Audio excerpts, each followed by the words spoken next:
Introduction. The Chipped Teacup. Breathe in. And now, breathe out. Let the sound of your own quiet breath be the first thing you notice in the stillness of this moment. Feel the weight of the day begin to lift, like a fine dust settling on the quiet furniture of a room at dusk. There is nothing to do, nothing to solve. There is only this space, this quiet, and the gentle rhythm of your own being. Imagine, if you will, that you are holding a teacup. Perhaps it is late, and the house is asleep. The only light is a soft glow from a distant lamp, and the only sound is the whisper of your own presence. Feel the cup in your hands. Feel its weight, its substance.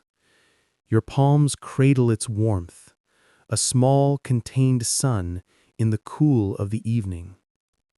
The glaze is smooth against your fingertips, a surface polished by countless moments just like this one. As you hold it, your thumb naturally finds a small imperfection on the rim, a tiny chip, a place where the smooth circle is broken. It is not a flaw that makes the cup useless. It is merely a mark, a memory of a moment when it was dropped or knocked, or simply set down too hard. It is a scar. And in this quiet moment, you notice that this small, broken place is where your thumb rests most comfortably. It has become a part of the cup's story, and now a part of yours. You trace its edge not with judgment, but with a gentle curiosity. This feeling, this quiet connection to something because of its history, because of its gentle wear, is a doorway.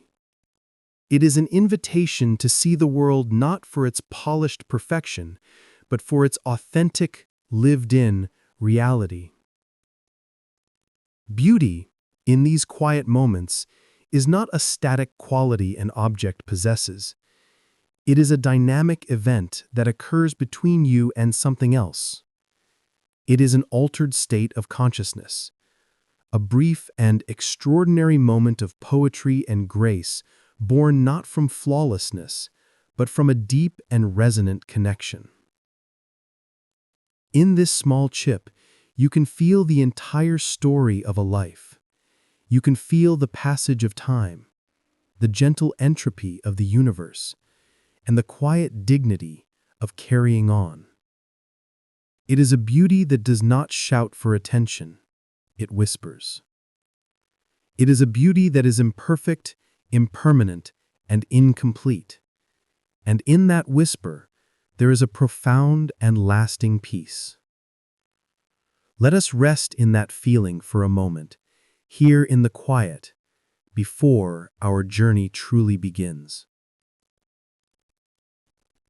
In this extended stillness, take a moment to trace the curve of the teacup more slowly.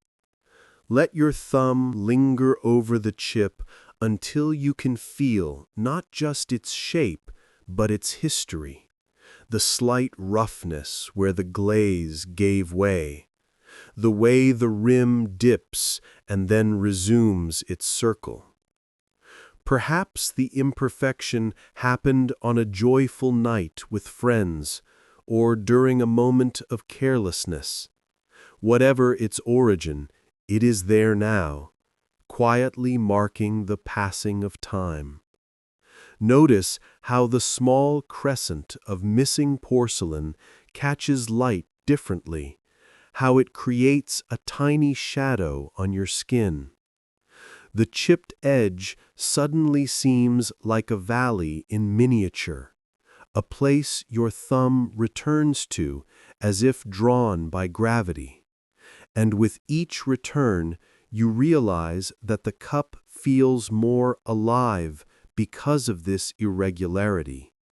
The imperfection is what makes you notice what you are holding, rather than letting it fade into the background of your thoughts.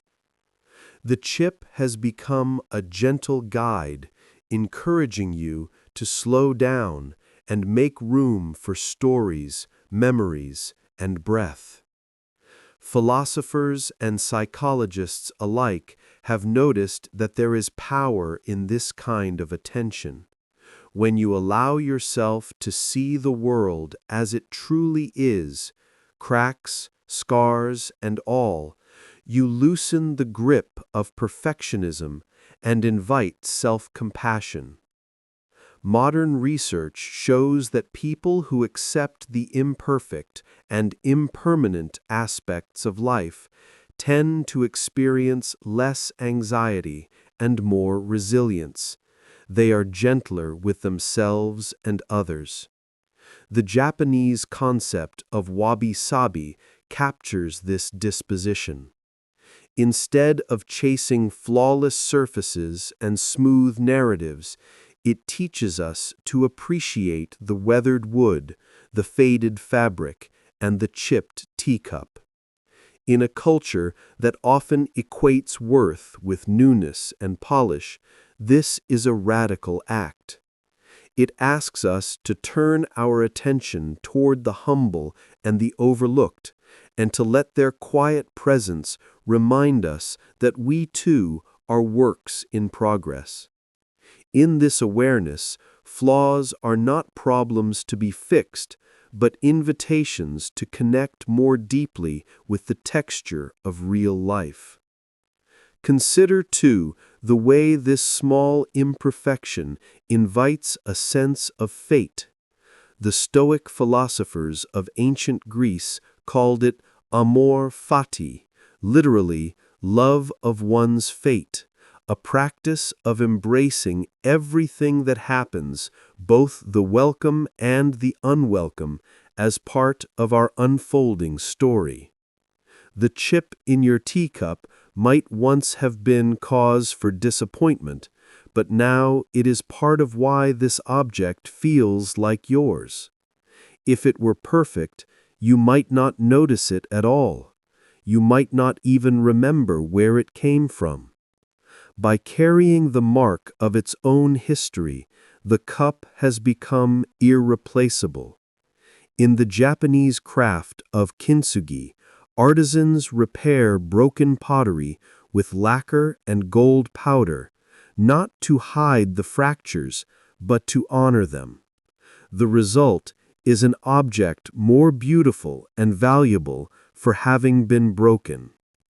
Whether or not your cup bears a golden seam, it holds a similar lesson, that we can choose to cherish the imperfections in our lives and see them not as shortcomings, but as shimmering threads in the tapestry of our existence.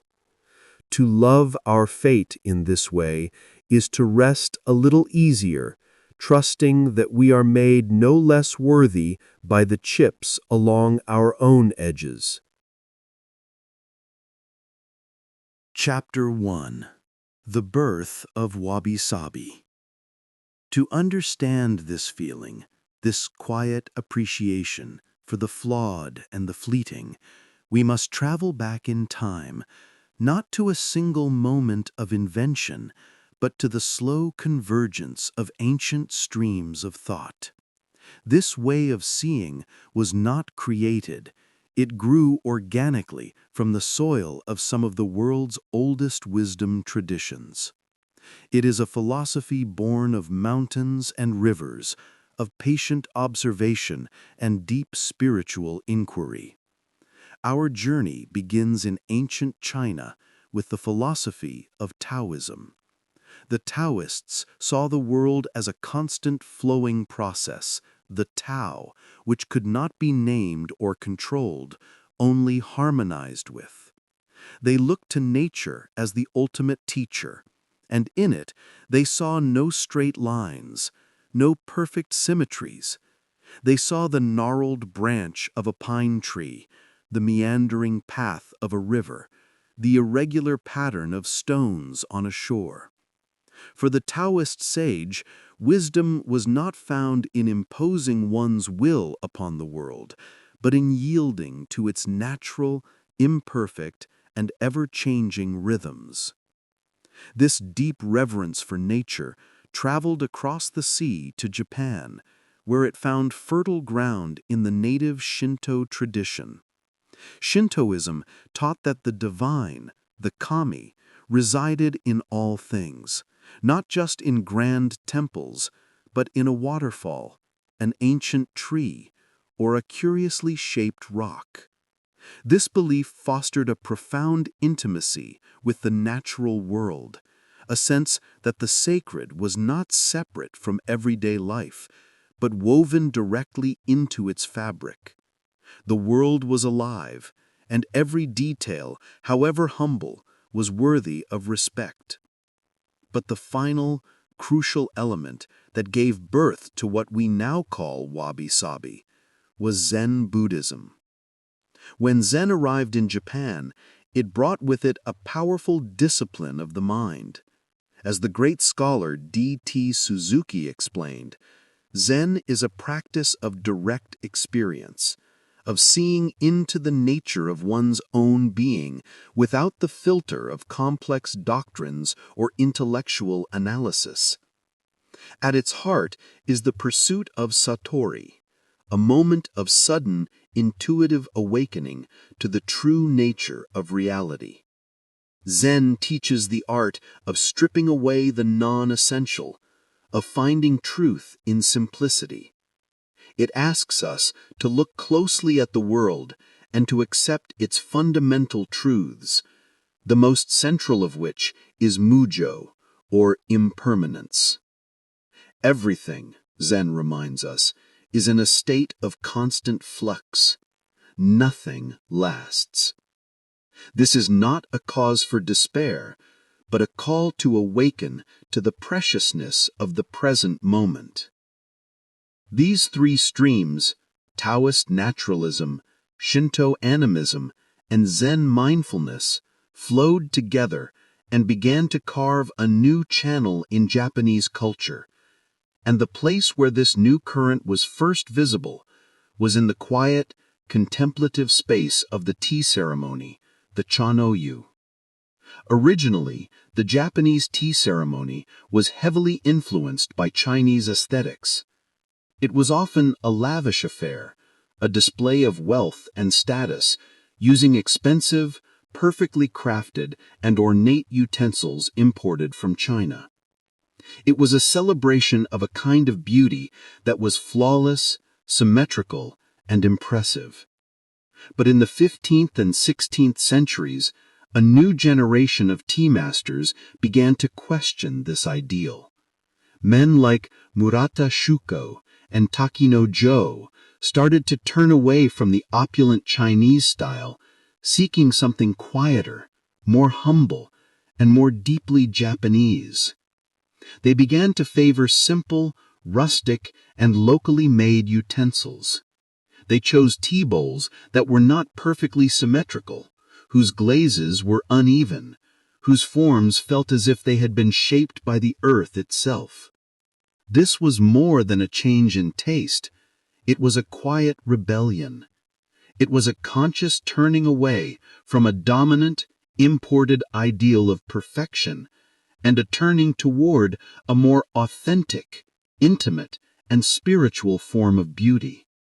They were searching for a way to express the profound truths of Zen, not in a sutra, but in the simple, humble act of preparing and sharing a bowl of tea. And in doing so, they laid the foundation for a man who would fully articulate this new way of seeing, a tea master whose name would become synonymous with the philosophy itself, Sen no Ryuku. Chapter 2. The Meaning of Wabi and Sabi. Before we can fully enter the world that Sen no Rikyu and the tea masters created, we must pause and look more closely at the language they used to describe it. The term we use today, Wabi Sabi, is a modern convenience, a beautiful and poetic shorthand. But, as the writer and aesthetic philosopher Leonard Cohen reminds us, in traditional Japan, there was no such compound word. There were two separate, ancient, and deeply resonant concepts, Wabi and Sabi. To understand the whole, we must first understand its parts, for each carries a universe of meaning within it. Let us begin with Wabi. In its earliest usage, centuries ago, Wabi was a word tinged with sadness. It described the lonely, melancholy feeling of a life lived in solitude, away from the comforts and distractions of society. It suggested poverty, deprivation, and a sense of lack. It was the feeling of the recluse, the hermit, shivering in a rustic hut as the winter wind blew. But over time, through the lens of Zen philosophy, this perception began to change. Zen monks and ascetics, who deliberately chose a life of simplicity and solitude, began to reframe this experience. They saw that a life free from material possessions was also a life free from the anxieties of materialism. The solitude of the hermit was not a state of lack, but an opportunity for spiritual richness. The quiet of the rustic hut was a space where one could connect more deeply with nature and with the self. And so the meaning of Wabi transformed. It evolved from a word for miserable loneliness into a word for a chosen, voluntary simplicity. It became the appreciation of a life lived with humility and contentment. Wabi is the beauty of the understated, the humble, and the simple. It is the spiritual abundance found in having less. It is the profound peace that comes from recognizing that our true wealth is not in what we own, but in our state of mind. Wabi is the internal grace of a quiet heart. Now, let us turn to Sabi. Like Wabi, the origins of Sabi are also melancholic. It originally meant desolation, loneliness, or to wither. There is even a phonetic connection to the Japanese word for rust, sabi, R-A-B-I, the slow, inevitable decay of metal exposed to the elements.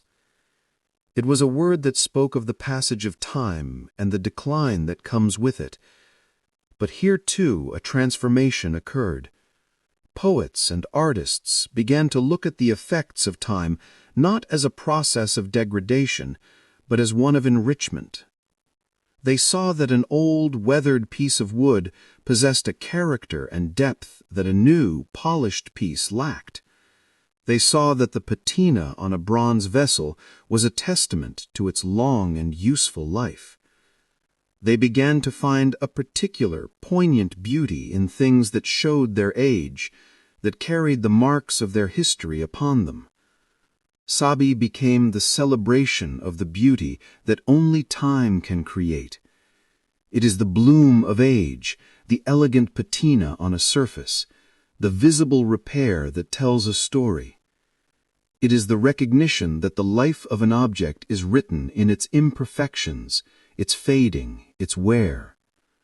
Sabi is the external beauty of things that have lived, and lived fully. When we bring these two concepts together, we begin to see the full picture. Wabi is the philosophical foundation, the mindset of simplicity, humility, and inner peace. Sabi is its aesthetic expression, the tangible beauty found in objects that are aged, weathered, and imperfect. One is the spirit, the other is the form. You can feel the Wabi of a tea master choosing a simple, unadorned life, and you can see the Sabi in the humble, cracked tea bowl he chooses to use. This evolution of language, from words of suffering to words of beauty, is not merely a historical curiosity. It is a profound lesson in itself. It demonstrates a conscious, deliberate effort to find value not just in spite of hardship, but because of it. It shows us that it is possible to look at the things we fear, loneliness, poverty, aging, decay, and to reframe them, to find in them a source of wisdom, tranquility, and a unique and powerful kind of beauty. This is the heart of the Wabi Sabi worldview, a testament to human resilience and the transformative power of perspective. Chapter 3. Imperfection as the Door to Beauty. Once we understand the spirit of Wabi and the form of Sabi, we can begin to see the world through their eyes. This way of seeing is guided by a set of aesthetic principles that stand in quiet opposition to the ideals of monumental, spectacular, and enduring beauty often celebrated in the West. Wabi Sabi does not seek perfection. It finds beauty in the very things that perfection would erase. It is a philosophy that opens a door to a different kind of aesthetic experience, one that is more intimate, more subtle, and more deeply connected to the truth of existence. Leonard Cohen, in his seminal work, identified several key principles that help us recognize this beauty. The first is asymmetry, or fukinsei. Nature is rarely symmetrical. A tree's branches reach for the sun in an irregular pattern. A coastline forms a jagged, unpredictable line. Wabi Sabi embraces this natural imbalance, finding in it a dynamic and living quality that perfect symmetry lacks. It is the beauty of a single off-center stone in a raked gravel garden, which holds the entire composition in a state of quiet, harmonious tension. Another principle is simplicity, or kanso. This is the idea of eliminating the non-essential to allow the true nature of a thing to reveal itself. It is an appreciation for clarity and an absence of clutter. But this is not a cold or sterile simplicity. It is a warmth that comes from focusing on what truly matters. It is the profound statement made by a single calligraphic brushstroke on an empty scroll, or the quiet presence of one perfect flower in a simple vase, an idea famously demonstrated by the tea master Sen no Ryuku. Wabi Sabi also values roughness and naturalness, or shizen. It celebrates materials that are unpretentious and speak of their origins. Think of the coarse texture of handmade paper, the unglazed surface of a ceramic pot that feels like cooled earth in your hands, or the visible grain of a piece of unfinished wood. These are surfaces that invite touch, that engage the senses, and that connect us to the raw, elemental world from which they came. They are honest materials, without artifice or disguise. To truly feel the depth of this aesthetic, we can turn to the great Japanese novelist Junichiro Kanizaki and his beautiful essay, In Praise of Shadows. Writing in the 1930s, Tanizaki lamented the way modern Western technology, particularly electric lighting, was erasing the subtle and nuanced beauty of traditional Japanese life. He argued that much of Japanese aesthetics had evolved not in the pursuit of brightness, but in the masterful use of shadow.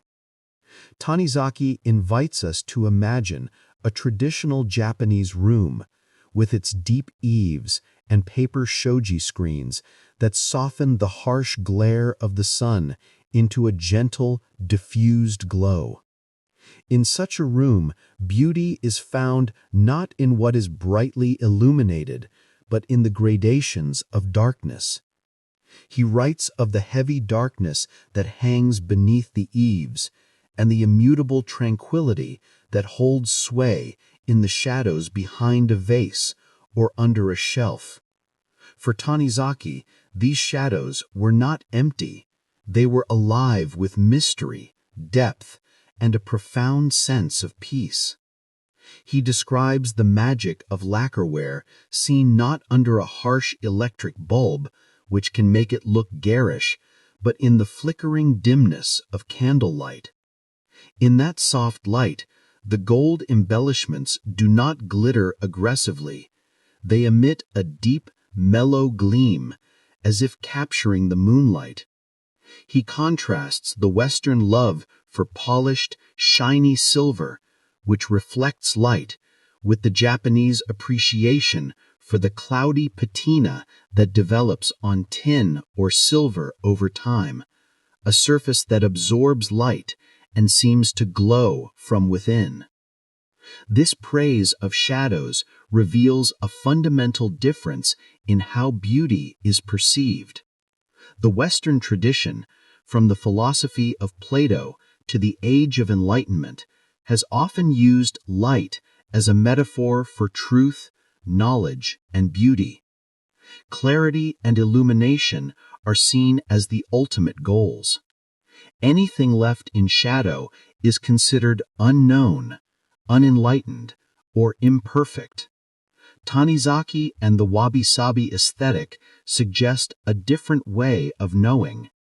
They propose that some truths and some forms of beauty are only revealed in dimness and ambiguity. Absolute brilliant clarity can be vulgar. It can strip the world of its mystery and depth. The true beauty of the lacquer bowl is only understood in the shadowy environment for which it was created. This teaches us that we do not need to understand everything perfectly or see everything with absolute clarity. There is a profound wisdom and a deep, calming beauty in accepting the shadows, in allowing for mystery, and in finding peace in the things that remain beautifully, wonderfully, and poetically obscure.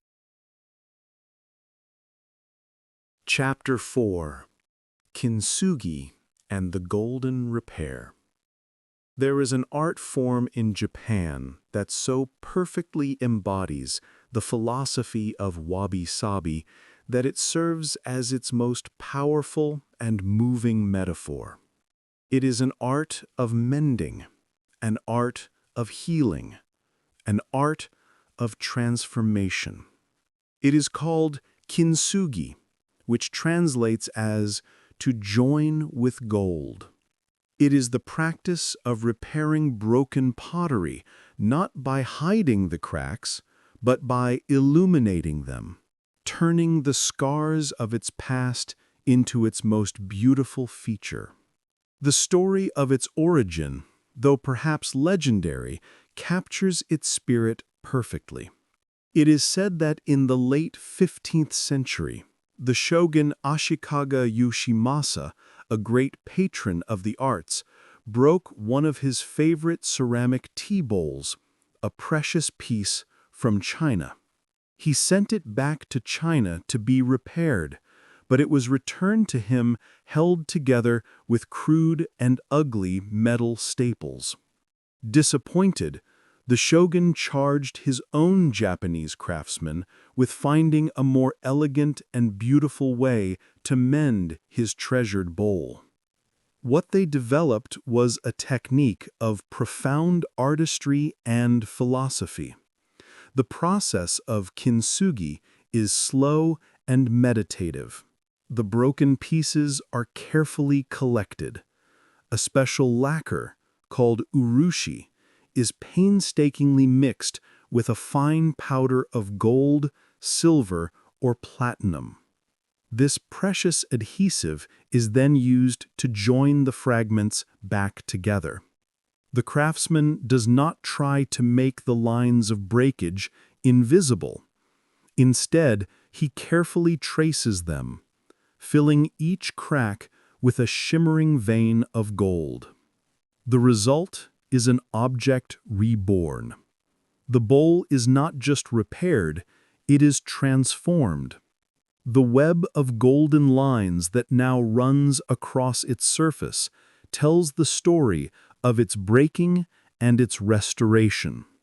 The damage is not a shameful secret to be disguised, but an essential part of its history, now rendered in precious metal. The bowl is considered more beautiful, more valuable, and more cherished because it was broken and lovingly repaired. It is impossible to witness this art without seeing in it a profound metaphor for the human experience. For what is a life, if not a vessel that is filled, used, and sometimes, inevitably, broken? We all experience moments that shatter us. The pain of loss, the sting of failure, the deep wounds of trauma. Our modern culture often teaches us to hide these breaks, to pretend they never happened, to return to the way we were before, as if the breaking were a temporary error to be erased. Kintsugi offers a gentler, wiser, and more compassionate path. It teaches us to see our scars not as signs of damage, but as proof of our resilience. It suggests that the healing process is not about returning to an imagined state of former perfection, but about integrating our broken pieces into a new and more beautiful whole. The experiences that break us also create the spaces where something new can be formed. Think of the gold in your own life. It is the wisdom you gained from a mistake. It is the compassion you developed from experiencing sorrow. It is the strength you discovered in yourself when you had to piece your life back together. It is the love of friends and family that held you when you felt you might fall apart. These are the precious materials that mend our fractures. This perspective radically reframes the very idea of healing. It moves beyond a simple model of recovery and into a model of transformation. The act of breaking is not the end of the story. It is the event that creates the opportunity for the gold to be added. Without the break, there can be no kintsugi. In this way, our deepest wounds, our most painful experiences, can become the source of our greatest beauty, our most profound strength, and our most unique and compelling character. The golden lines that trace our histories do not make us less whole. They are the marks of a life fully lived, a testament to the beautiful, resilient art of becoming. Chapter 5: Time, Transience, and the Poetry of Change. At the very heart of the Wabi Sabi worldview lies a deep and unflinching acceptance of time. In our modern lives, we often treat time as an enemy, something to be fought, defied, and, if possible, defeated. We seek products that promise eternal youth, materials that resist wear, and technologies that offer a kind of digital permanence. But Wabi Sabi invites us to lay down our arms in this struggle, and instead find a quiet peace in the natural, inevitable flow of change. This perspective is drawn directly from the core teachings of Buddhism, specifically the 3 marks of existence, the fundamental truths about the nature of reality: mujo, impermanence; ku, suffering or dissatisfaction; and ku, emptiness or the absence of a separate, permanent self. While all are interconnected, it is mujo, the truth of impermanence, that most directly shapes the Wabi Sabi aesthetic. Nothing lasts. Everything that arises will eventually pass away. This is true for the grandest of mountains, slowly worn down by wind and rain, and for the humblest of teacups, which will one day return to dust. It is true for the seasons of the year, and for the seasons of our own lives. Wabi Sabi is the art of not only accepting this truth, but of finding a profound and subtle beauty within it. It is the practice of seeing the grace in the process of becoming, and the dignity in the process of fading away. This sensitivity to the transient nature of life is a recurring theme in Japanese culture, and it is beautifully captured in another important aesthetic concept, one that is a close cousin to Wabi Sabi. This concept is called mono no aware. Translated literally, it means something like the pathos of things, or a sensitivity to ephemera. It is the gentle, bittersweet feeling that arises when we are touched by the beauty of a fleeting moment, a beauty that is heightened by the awareness that it cannot last. The most famous symbol of mono no aware is the cherry blossom, the sakura. Every spring in Japan, these trees burst into a breathtaking cloud of pale pink blossoms. For a week or two, they are a vision of perfect, delicate beauty. But their bloom is famously brief. A strong wind or a heavy rain can bring the petals showering down like snow, leaving the branches bare once more. The intense love for the cherry blossoms in Japan is inseparable from this knowledge of their fragility. Their beauty is so poignant precisely because it is so short-lived. To look at the sakura is to feel a gentle sadness for their passing, mingled with a deep gratitude for having been able to witness their beauty at all. This is the feeling of mono no aware.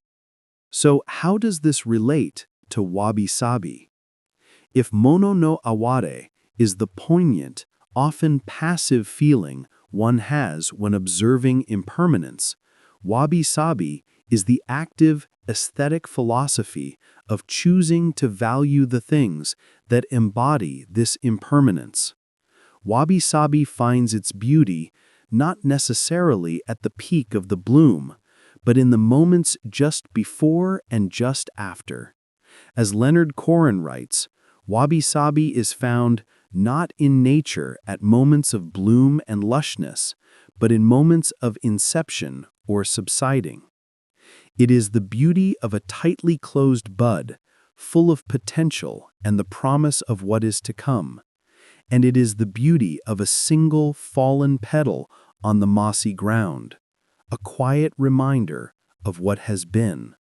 Wabi Sabi teaches us to appreciate the entire cycle of life, not just its most spectacular moments. It finds grace in the fading, dignity in the decay, and a deep, resonant poetry in the relentless and beautiful passage of time. This journey, from the raw, universal feeling of sadness at loss that is mono no aware, to the conscious, philosophical choice to find beauty in that very process of loss that is Wabi Sabi, is a kind of spiritual alchemy. It is a way of taking one of the most difficult truths of existence, that everything we love will change and pass away, and transforming it not into a source of fear, but into a source of profound, tranquil, and enduring beauty. Chapter 6. The Mind of Wabi Sabi. We live in a world that whispers and often shouts a single relentless message: be perfect. We see it in the flawless images that scroll past us on our screens, curated lives presented without a single crack or blemish. We feel it in the pressure to constantly improve, to optimize every aspect of our existence, from our careers to our bodies to our very thoughts. This pursuit of perfection has become the defining anxiety of our age. From a psychological perspective, this relentless striving is a heavy burden to carry. While the desire to be excellent can be a healthy motivator, perfectionism is something different. It is a rigid and unforgiving standard that is, by its very nature, unattainable. Research has shown that this constant chase for an impossible ideal is closely linked to anxiety, depression, fear of failure, and a persistent feeling of not being good enough. It is a treadmill of dissatisfaction, where any achievement is quickly overshadowed by the next perceived flaw. Into this landscape of anxious striving, Wabi Sabi arrives like a gentle, cooling rain. It offers a radically different way of being in the world, a mindset that can serve as a powerful and compassionate antidote to the pressures of perfectionism. By its very definition, the celebration of the imperfect, the impermanent, and the incomplete, Wabi Sabi gives us permission to be human. It invites us to step off the treadmill. At its core, the mind of Wabi Sabi is a mind that practices self-compassion. It encourages us to look at our own flaws, mistakes, and vulnerabilities with the same gentle acceptance we might offer to a weathered, cherished object. Instead of judging our cracks, we can learn to see them as part of our unique story, evidence of a life that has been lived, not merely curated. This shift from harsh self-criticism to gentle self-acceptance is one of the most fundamental components of emotional well-being. The practice of Wabi Sabi is also a practice of mindfulness. To see Wabi Sabi beauty in the world, we must slow down. We must pay attention. We must learn to notice the subtle details that are invisible to a hurried and distracted mind. The fine web of cracks in a ceramic glaze, the way light falls on a dusty surface, the quiet dignity of a wilting flower. This act of deep noticing grounds us in the present moment. It helps us let go of our anxious preoccupation with controlling the future and regretting the past, and instead find quiet contentment in the simple reality of what is, right here, right now. This does not mean that Wabi Sabi is an excuse for laziness or an argument against self-improvement. The great Japanese artistic traditions are a testament to the incredible discipline and dedication that can coexist with this philosophy. The difference lies in the focus. A perfectionistic mindset is fixated on achieving a flawless outcome. A Wabi Sabi mindset finds value and meaning in the process itself. It is about the journey, not the destination, about progress, not an impossible ideal of perfection. Perhaps most profoundly, Wabi Sabi challenges our culture's very definition of value. In a consumerist society, value is almost always equated with newness, flawlessness, and market price. We are taught that the old must be replaced by the new, that the worn is less valuable than the pristine. Wabi Sabi turns this entire system on its head. It teaches that value can be found in history, in authenticity, in the story an object tells, and in the emotional connection we have with it. A repaired bowl, a faded photograph, a hand-me-down piece of furniture, these things may have little market value, but they can be rich with a deeper, more human kind of worth. To adopt a wabi-sabi mind is therefore a quiet act of rebellion. It is a way of liberating oneself from the relentless cycle of wanting and dissatisfaction that fuels a consumer culture. It is a path to finding a sense of richness and contentment that cannot be bought or sold. A peace that comes not from achieving perfection, but from finally, gratefully, and gracefully letting go of the need for it. Chapter 7. Wabi Sabi in Daily Life. The philosophy of Wabi Sabi is not an abstract concept to be confined to books or museums. It is a living, breathing sensibility that can be invited into every corner of our lives. It is a gentle lens through which we can view our homes, our work, our relationships, and the world around us. It is about finding the sacred in the ordinary, the beautiful in the everyday. Let us begin in the space we inhabit most intimately, our home. A wabi-sabi home is not a perfectly styled showroom. It is a sanctuary of calm, authenticity, and comfort. It begins with the materials we choose to surround ourselves with. Instead of synthetic, mass-produced items, Wabi Sabi favors natural materials that age with grace, wood that darkens and softens with use, stone that gathers a gentle patina, linen that becomes more supple with each wash, and handmade ceramics that bear the mark of the maker's hand. These are materials that tell a story, their imperfections a record of the life lived around them.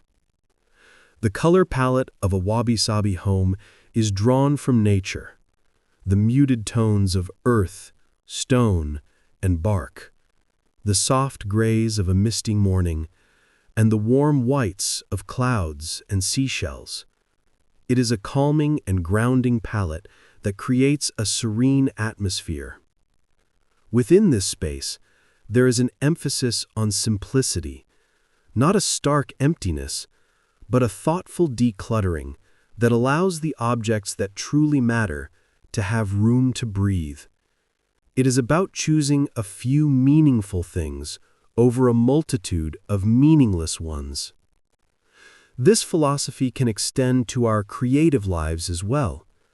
So often, the fear of not being perfect can paralyze our creativity.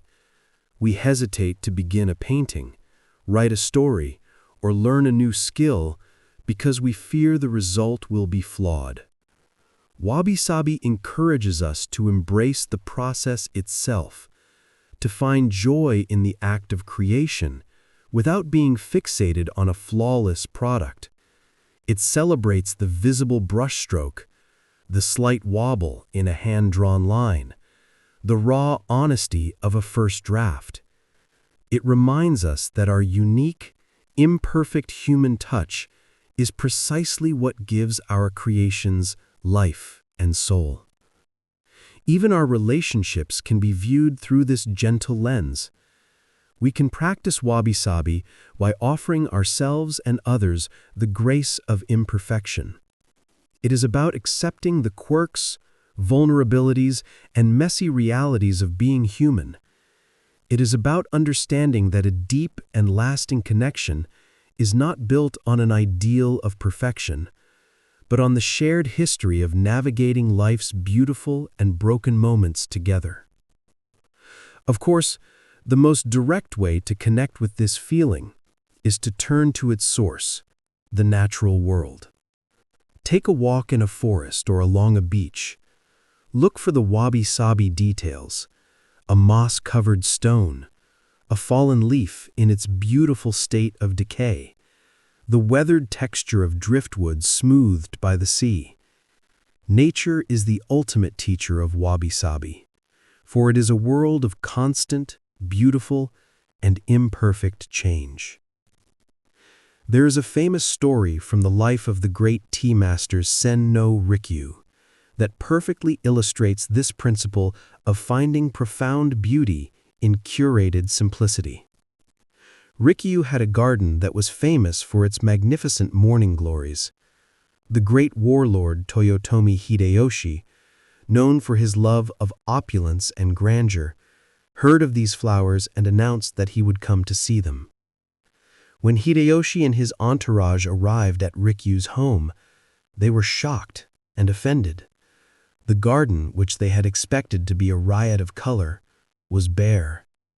Rikyu had cut down every single morning glory. Fuming, Hideyoshi entered the small, humble tea house, and there, in the quiet dimness of the room, placed in the central alcove, in a simple bamboo vase, was a single, perfect morning glory, glistening with dew. In that moment, Hideyoshi understood. By removing the distraction of the multitude, Rikyu had allowed him to see the true, profound essence of one single flower. He had stripped away everything non-essential to reveal a beauty that was more powerful and more moving than an entire field of glooms. This is the art of Wabi Sabi in practice. It is not just about passively accepting imperfection. It is about the active, thoughtful curation of our attention. It is about understanding that by gently clearing away the clutter, the noise, and the excess, we can finally see and appreciate the deep, quiet, and imperfect beauty that was there all along. Chapter 8: Across Cultures and Philosophies.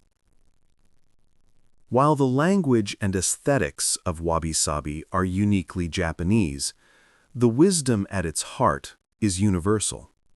It speaks to fundamental truths of the human condition, and because of this, we can hear its echoes in other great wisdom traditions from around the world.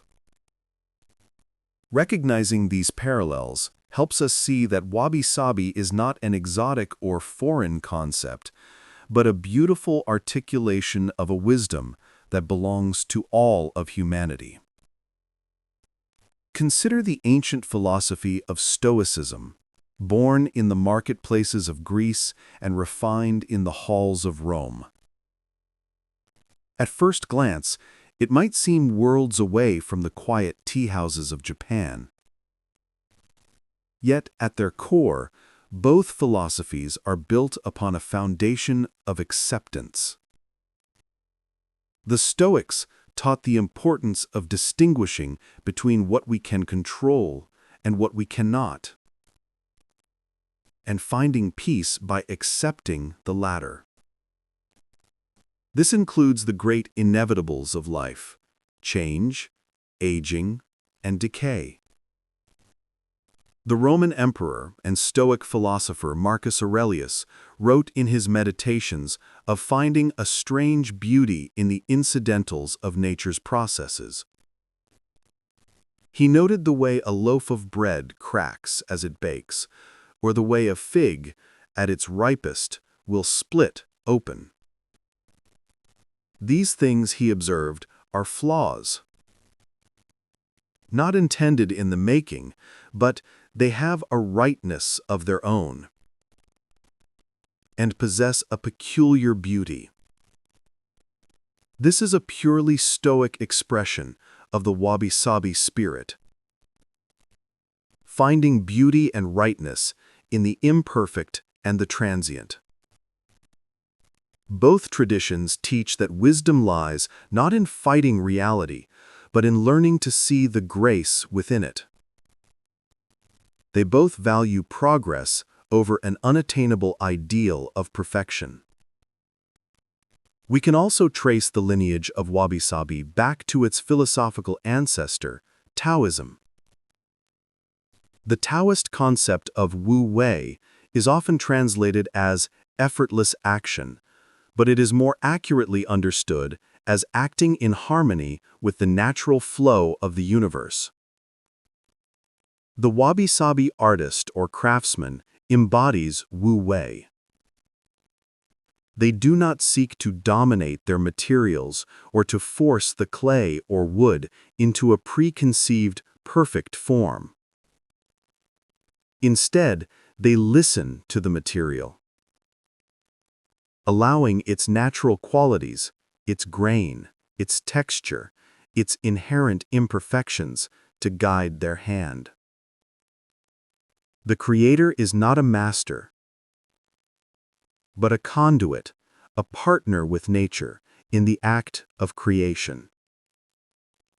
In our own time, many people are drawn to the idea of minimalism.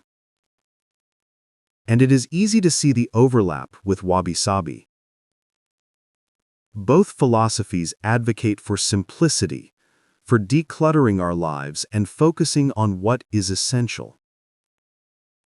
They both offer a path away from the excesses of consumerism. But there is a subtle and important distinction between them. A difference in their soul. Minimalism, in its modern form, can sometimes become another kind of perfectionism. It can value clean lines, geometric precision, and pristine, unblemished surfaces. It can sometimes feel cool, sterile, and impersonal. Wabi Sabi, on the other hand, is inherently warm, organic, and deeply human. It does not fear messiness. It embraces the marks of life. While a minimalist might ask, is this object absolutely necessary? A practitioner of Wabi Sabi might ask, does this object tell an authentic story? One pursues a disciplined clarity. The other, a gentle acceptance. They are two different paths to simplicity, each with its own beauty. Ultimately, the practice of Wabi Sabi is a form of secular mindfulness. It is the act of slowing down, of paying close attention, and of grounding ourselves in the sensory reality of the present moment. The existence of these parallel ideas across time and culture suggests that they are not arbitrary inventions. They are wise and compassionate responses to the shared universal challenges of being human. The pain of loss, the fear of change, and the anxiety of imperfection. They are different languages, all pointing to the same moon, different paths, all leading to the same quiet place of peace. Chapter 9. The Gentle Art of Letting Go. We spend so much of our lives holding on. We hold on to our youth, our possessions, our plans, and our ideas of how things are supposed to be. We clench our fists around the people we love, the moments of happiness, and the sense of certainty we crave. This desire for control is deeply human, a natural response to a world that is fundamentally uncertain and ever-changing. But this constant holding, this resistance to the natural flow of life, is also the source of so much of our anxiety and suffering. The philosophy of Wabi Sabi teaches us a different way. It teaches us the gentle art of letting go. This is not an art of passive resignation or giving up. It is an active and courageous practice of acceptance, the wisdom of knowing when to hold on and when to open our hands and allow things to be as they are. Imagine a great, rigid oak tree in a powerful storm. Because it cannot bend, it is at risk of breaking. Now imagine a slender stalk of bamboo. It yields to the force of the wind, bending almost to the ground. But because it is flexible, it does not break. When the storm passes, it gently returns to its upright position. Wabi Sabi encourages us to cultivate the resilience of the bamboo, to learn to flow with the winds of change rather than rigidly resisting them. Letting go means releasing our attachment to perfection. It is the relief of accepting that our work, our homes, and our lives will never be flawless, and that this is not a failure, but a simple truth. It is the freedom that comes from knowing that a good life is not a perfect life, but an authentic one. Letting go also means releasing our attachment to permanence. It is the quiet peace that comes from understanding that all things are transient. Friendships change, our bodies age, and moments of joy pass. By accepting this impermanence, we do not devalue these things. On the contrary, we make them more precious. We learn to cherish the moments we have precisely because we know they will not last forever. Letting go means releasing our attachment to completeness. We do not need to have all the answers. Our stories do not need to have a neat and tidy ending.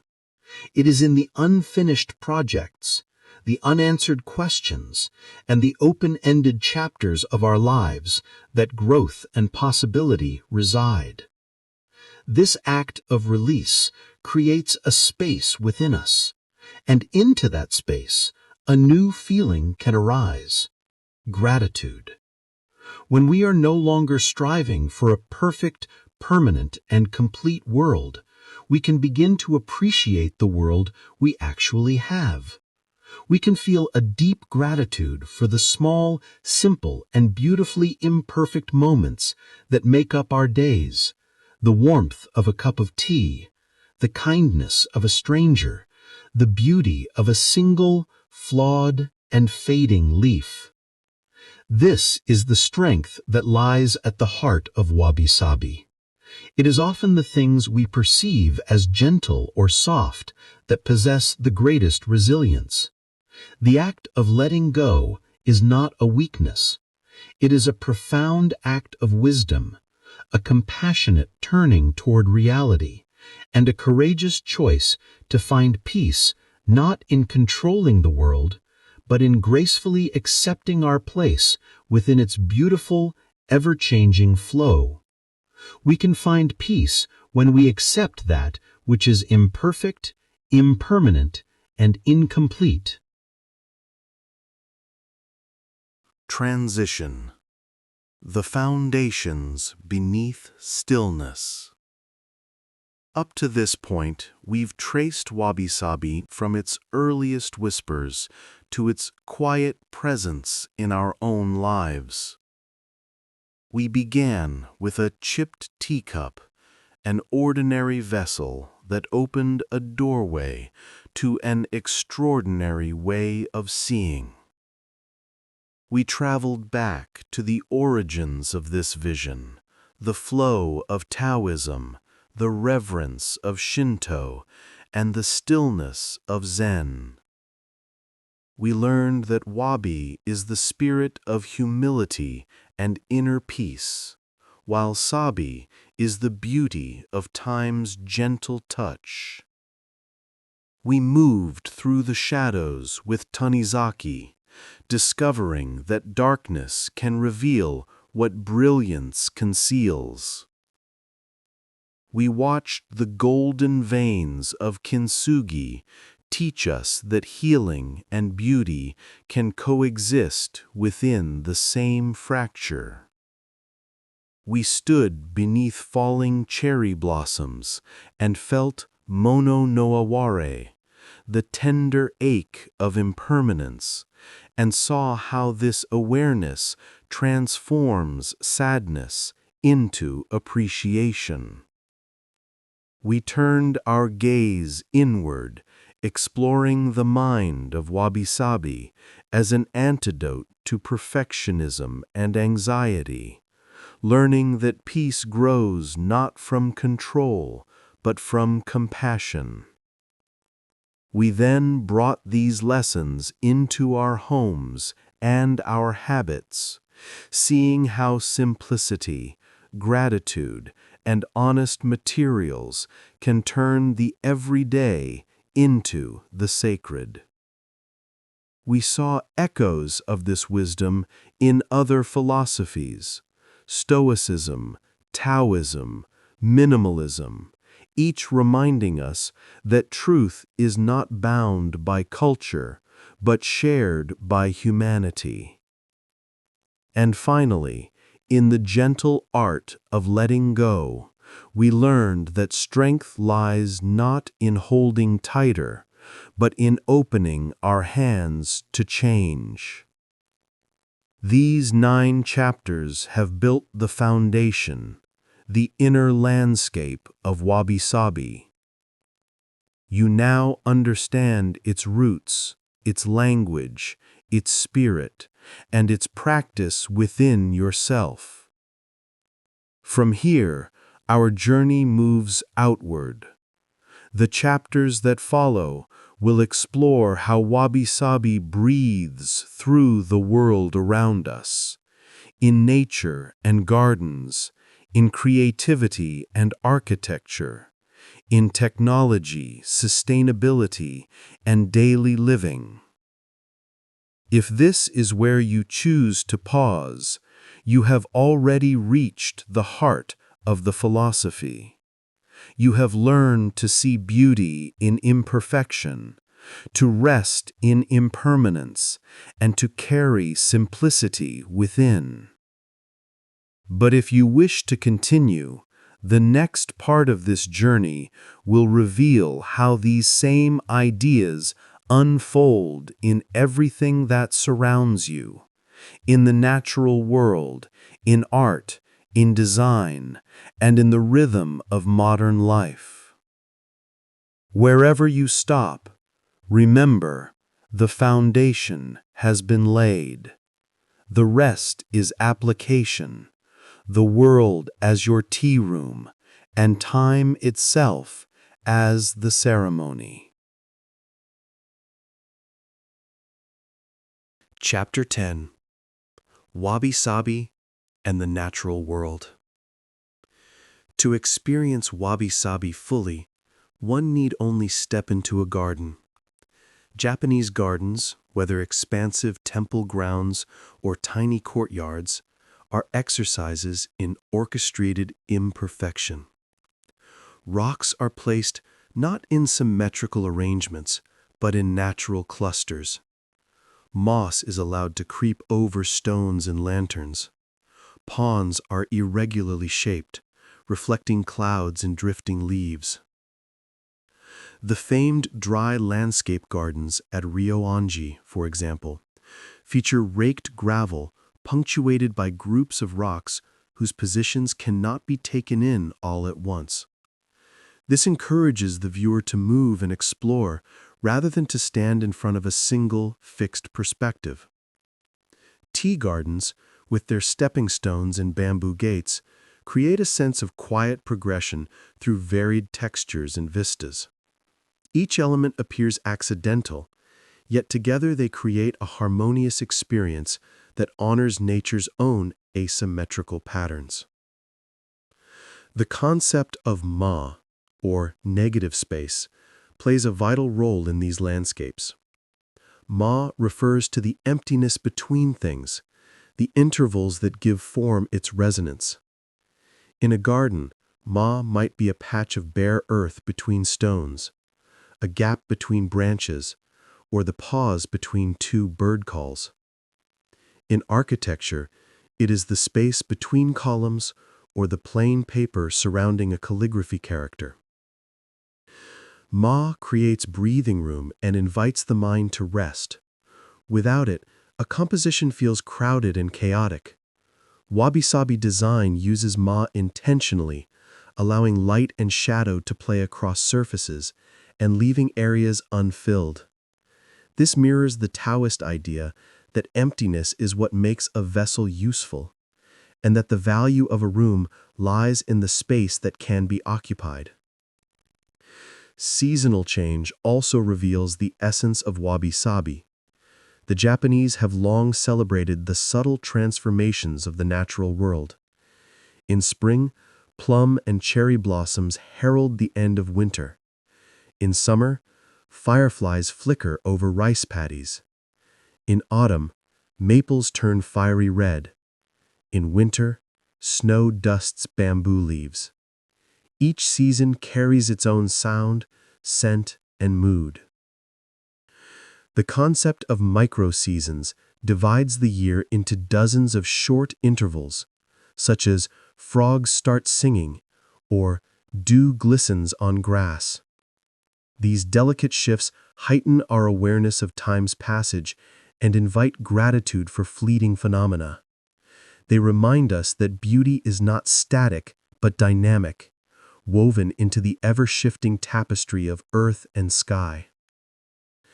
Looking closely at natural objects, we see that Wabi Sabi is inherent in organic forms. A weathered tree trunk reveals rings of growth and scars from storms. A piece of driftwood is smoothed by waves, each curve a history of tides. A seashell bears chips and holes from its long journey through the sea. These imperfections are records of interaction, traces of life and time.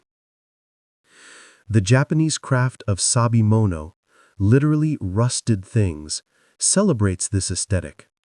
It appreciates tools and metal objects covered with rust and verdigris.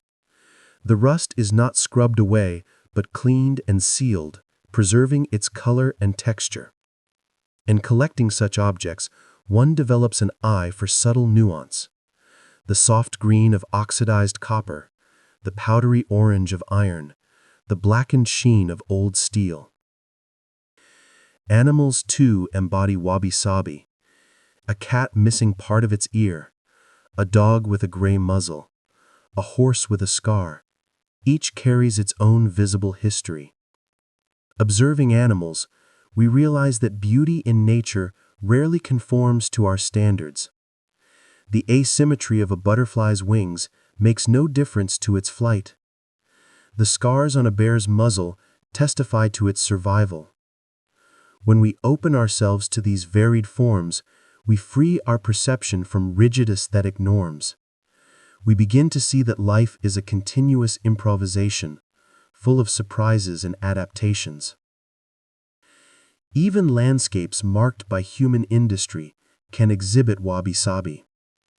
An abandoned railway reclaimed by vines, a derelict building with plants growing through cracks, or a rusting shipwreck becoming a coral reef, all illustrate how time and nature transform human creations. These places evoke both melancholy and wonder. They remind us that nothing we build lasts forever, and that, eventually, nature reclaims all. Walking through such places, we might feel the impermanence of our own projects and the continuity of the earth itself. We might also find inspiration in the resilience of weeds pushing through asphalt, or in the way decay creates new habitats for life. By attuning ourselves to the natural world in this way, we develop a sensibility that quietly reshapes how we live. We become more patient, understanding that growth takes time and that cycles are inevitable. We become more accepting of imperfection, seeing that no leaf is identical, no stone perfectly round. We also become more appreciative, realizing that each moment, each sunrise, rainstorm, or snowflake is unique and irrepeatable. In this sense, nature is not just a backdrop, but a teacher, guiding us toward the gentle humility and gratitude at the heart of Wabi Sabi. Chapter 11. Wabi Sabi and creativity. The influence of Wabi Sabi on creative expression is profound. In the world of ceramics, for example, Japanese potters deliberately work with unpredictable firing techniques. Raku ware, associated with the tea ceremony, is removed from the kiln while still glowing hot, causing glazes to crackle unpredictably. The resulting patterns, called crazing, are impossible to replicate and are valued for their spontaneity. Bernard Leach, a British potter who studied in Japan, was deeply influenced by these methods. He wrote that a pot's imperfections, its irregularities of form, texture, and glaze, give it personality. His works and teachings helped introduce Western audiences to Wabi Sabi aesthetics, shaping modern understandings of natural beauty and imperfection. In painting and calligraphy, Wabi Sabi manifests in the intentional embrace of the unexpected. Sumi-e ink painting, for instance, values brushstrokes that reveal the artist's movement and breath.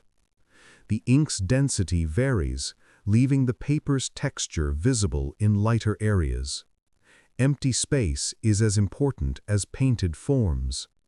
A stray stroke or drop of ink can become an integral part of the composition. Similarly, calligraphy celebrates the beauty of characters that deviate from textbook forms. The artist's state of mind at the moment of writing is captured in each line and curve. Rather than correcting mistakes, masters encourage students to let their hand move freely and to appreciate the vitality that emerges. The essence of the art lies not in flawless execution, but in the authenticity of expression. Architecture and interior design also draw from Wabi Sabi principles. Traditional Japanese houses use natural materials such as wood, paper, and clay, materials that age and change over time. Tatami mats soften and darken with use. Shoji paper yellows in sunlight. Cedar beams develop a silvery sheen. Architects often design homes that integrate with their surroundings, framing views of gardens or mountains. Contemporary designers, inspired by Wabi Sabi, favor rough-hewn surfaces, recycled materials, and asymmetrical layouts. They might leave a wall deliberately unfinished or highlight an old beam rather than covering it. The goal is to create spaces that feel alive, honest, and receptive to change. A dialogue between impermanence and form. Poetry, particularly haiku, embodies Wabi Sabi through its brevity and focus on transient moments. Matsuo Basho's famous poem, Old Pond, a frog jumps in. The sound of water, captures an instant that is both ordinary and profound. The poem's power lies in what is left unsaid. Haiku invite readers to fill in the gaps, to sense the atmosphere between the lines. This use of suggestion rather than explicit description mirrors the principle of yugen, a mysterious, quiet grace. Contemporary poets continue to explore Wabi Sabi themes, writing about autumn leaves, rainy streets, and aging bodies. Their work invites readers to find beauty in the small, overlooked details of daily life. The performing arts also reflect Wabi Sabi. In traditional No theater, masks and costumes show signs of age, and the stage's minimal design emphasizes emptiness and shadow. Performances are slow and deliberate, giving the audience time to absorb subtle shifts in posture, breath, and tone. Wabi Sabi's influence extends into modern dance and experimental music that embrace silence, irregular rhythms, and improvisation. Composers like John Cage, who was inspired by Zen, used chance operations to introduce unpredictability into music. In his works, unexpected sounds, coughs, creaks, or environmental noises become part of the composition, dissolving the boundary between art and life. Interestingly, Wabi Sabi has even found a place in digital creativity. In web design, for example, some developers intentionally include hand-drawn elements, rough textures, and asymmetrical layouts to bring warmth to digital spaces. The concept of Wabi Sabi web design values authenticity over pixel-perfect precision. It mirrors the acceptance of ongoing imperfection seen in agile development and wiki culture. The notion that a website is never finished but always evolving aligns with the Wabi Sabi belief that beauty lies in process rather than in completion. Digital artists sometimes incorporate glitches or data corruption into their works, turning technical flaws into aesthetic statements. For anyone engaged in creative work, whether writing, painting, cooking, coding, or gardening, Wabi Sabi offers liberating guidance. It suggests that mistakes and detours are not only inevitable, but essential. It reminds us that the creative process itself is as valuable as the finished piece. Wabi Sabi encourages us to be present with our materials, to listen to what they want to become, and to allow our own humanity to show. By releasing the pressure to make something perfect, we open ourselves to discovery. In this way, Wabi Sabi transforms creativity into a practice of humility, openness, and joy. Chapter 12: Wabi Sabi in the Digital Age. The digital age presents a paradox for Wabi Sabi. Our devices and platforms promise flawless experiences, high-definition screens, perfectly filtered photos, algorithms that curate our lives. Social media encourages us to present ourselves and our surroundings as pristine. Yet this pursuit of perfection often heightens anxiety and disconnection. Studies show that constant exposure to idealized images can lower self-esteem and increase stress. Wabi Sabi offers a gentle counterbalance. It invites us to accept the imperfections inherent in digital communication and to be more authentic online. By posting an unedited photo, sharing a rough draft of an idea, or acknowledging the chaos behind a tidy snapshot, we bring a human touch to the virtual space. Digital minimalism, reducing online clutter, can also reflect Wabi Sabi values. Just as we declutter our physical surroundings, we can simplify our digital environments. Unsubscribe from unnecessary notifications, organize files, and limit time on apps that do not enrich our lives. Doing so creates mental space to appreciate what truly matters. A thoughtful email from a friend, a quiet moment spent reading an inspiring article, a playlist that stirs a forgotten memory. When we stop chasing endless streams of new content, we begin to dwell long enough with digital objects for them to acquire meaning. The concept of iterative improvement in software development resonates deeply with Wabi Sabi. Agile methodologies embrace ongoing imperfection. They encourage teams to release working versions, gather feedback, and make continual adjustments. This stands in contrast to the waterfall model, which seeks to perfect a product before unveiling it.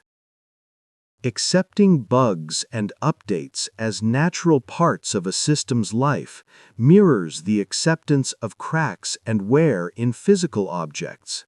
It reminds both developers and users that tools are living systems, always evolving, and that there is beauty in a process that unfolds over time.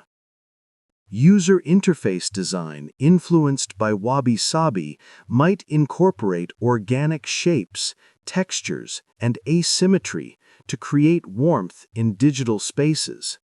Designers may use hand-drawn icons or slightly irregular typography to soften the uniformity of pixels. They might favor neutral color palettes and generous white space to reduce visual noise. This approach humanizes digital experiences, making them feel less sterile. It also acknowledges diversity in human perception, allowing for personalization and flexibility rather than one-size-fits-all perfection. Mindfulness in digital use offers another avenue for Wabi Sabi practice. Taking breaks from screens, practicing single-tasking instead of constant multitasking, and noticing the physical sensations of interacting with our devices, the warmth of a laptop, the texture of a phone case, can reconnect us with the present. Wabi Sabi teaches that awareness is the gateway to appreciation. By consciously engaging with our devices instead of scrolling mindlessly, we transform digital interactions from numbing to nourishing. We might write an email slowly, paying attention to the rhythm of our typing, or listen to music without glancing at notifications. Even digital archiving can embody Wabi Sabi. Rather than deleting old photos or messages, we might let them age in our libraries, revisiting them from time to see how our perspectives have changed. The patina of digital life, grainy early photos, chat logs with outdated emojis, evokes nostalgia and tenderness. These artifacts remind us that technology evolves and that our relationship with it changes too. Preserving such imperfections nurtures gratitude for the journey rather than embarrassment over obsolete formats. In embracing Wabi Sabi in the digital realm, we acknowledge that technology is a human creation, carrying both our flaws and our potential. We can resist the urge to polish everything we share and instead allow the edges to show. We can accept that software will have bugs, that devices will slow down, that platforms will evolve. When we do, we free ourselves from the relentless pursuit of digital perfection and open ourselves to more meaningful connections, both online and off. In this way, Wabi Sabi helps us reclaim our humanity within the glow of our screens. Chapter 13. Wabi Sabi and Sustainability. Sustainability and Wabi Sabi share a common foundation, a deep respect for materials, time, and natural processes. By valuing things that bear signs of age and repair, Wabi Sabi naturally encourages us to keep things longer and to consume less. Instead of discarding a chipped plate, we might repair it with visible mending techniques, such as Kintsugi, extending its life and deepening our attachment to it. Choosing second-hand or handcrafted items made from natural materials, wood, clay, linen, stone, over new synthetic ones, reduces both resource extraction and waste. In this way, Wabi Sabi supports a quiet form of sustainability, a circular economy where products are valued, maintained, and passed on rather than quickly replaced. Upcycling and mending are tangible expressions of this philosophy. The visible mending movement, which encourages repairing clothing with colorful stitches and patches, echoes Kintsugi by turning damage into decoration. A sweater with a darned elbow becomes unique. Jeans with patched knees tell a story. Furniture can be refinished rather than replaced. Appliances repaired rather than discarded. These practices not only reduce environmental impact, but also cultivate creativity and a sense of agency. They remind us that our relationship with objects can be collaborative rather than consumptive, an ongoing conversation between human care and material endurance. Wabi Sabi offers a gentle alternative to the fast fashion and disposable culture that defines much of the modern economy. It challenges the assumption that new is always better. By shifting our focus from acquisition to appreciation, we reduce the demand for constant production and waste. This mindset aligns closely with the Scandinavian ideas of lagom, moderation and balance, and hygge, comfort through simplicity. Both, like Wabi Sabi, encourage mindful consumption and gratitude for what already exists. They invite us to ask, do I need this? Can I cherish what I already have? Such questions slow the relentless cycle of buying and discarding that strains ecological systems. Food, too, can benefit from a wabi-sabi sensibility. Choosing produce that is irregular in shape or slightly blemished helps reduce food waste, as supermarkets often reject these perfectly edible items. Growing our own food, even small herbs in pots or vegetables in a shared garden, reconnects us to the earth's rhythms. Eating seasonally embodies wabi-sabi's respect for impermanence, the fleeting sweetness of spring strawberries, the earthy comfort of autumn squash, the simplicity of winter greens. By savoring food in its natural season, we reduce the energy used for storage and transportation, while deepening our gratitude for the cycles of nature. Environmental awareness also extends to how we build and inhabit spaces. Wabi-sabi architecture often uses reclaimed wood, clay, stone, and natural fibers, materials with low embodied energy that age gracefully and return to the earth at the end of their lives. Designing buildings that weather well rather than demand constant renovation reduces long-term waste. Practices such as rainwater harvesting, passive solar heating, and natural ventilation integrate human habitation with ecological processes. When our homes and communities harmonize with the rhythms of the natural world, they become living expressions of sustainability. The philosophies of hygge and lagom further complement wabi-sabi. Lagom advocates responsible resource use and moderation. Hygge celebrates comfort found in togetherness rather than consumption. Wabi-sabi adds another dimension, an appreciation for the patina of time, the beauty of imperfection, and the quiet dignity of things well used. Together, they remind us that sustainable living is not about deprivation, but about rediscovering richness in simplicity, relationship, and care. Ultimately, wabi-sabi's greatest contribution to sustainability is its invitation to love what already exists. When we see beauty in the worn and the repaired, we become less susceptible to the seductions of novelty. When we consider the journey of a wooden bowl, from tree to artisan to table, we cultivate gratitude and stewardship. Sustainability, then, ceases to be a duty and becomes an act of reverence. Living wabi-sabi means participating in the care of the planet, not because we must, but because doing so fills our lives with meaning, balance, and quiet beauty. Chapter 14. Wabi Sabi as a Way of Living. Wabi Sabi is more than an aesthetic. It is a way of inhabiting the world. To live Wabi Sabi is to cultivate awareness, humility, and love for the ordinary.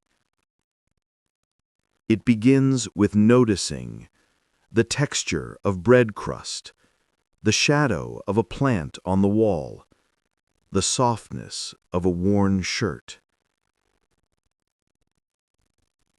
It continues with a willingness to slow down, to do one thing at a time, to prioritize depth over breadth. When we adopt this posture, our days become filled with small miracles. We realize that satisfaction does not come from grand achievements, but from being fully present. Practicing Wabi Sabi requires intentionality. We can start by choosing to own fewer, better things, objects that are functional, beautiful, and made to last. We can cultivate small rituals like brewing tea, writing by hand, or walking without a destination that invite reflection. We can greet imperfections with curiosity rather than frustration. When something breaks, we can ask, "How can I repair this?" When a plan falls through, we can ask, "What opportunity does this create?" By reframing challenges as part of the process, we become more resilient and adaptable. Wabi Sabi living also involves caring for our mental and emotional landscapes. This includes practicing mindfulness and self-compassion, as explored in earlier chapters. It means acknowledging that growth and healing are gradual, uneven, and ongoing.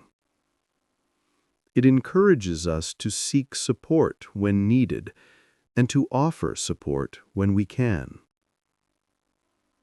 In relationships, Wabi Sabi means valuing authenticity over appearance, listening over lecturing, and quality over quantity.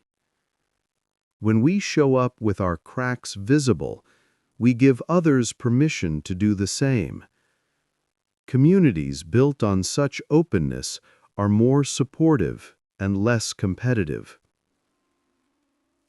Cross-cultural empathy is a natural outcome of this way of living.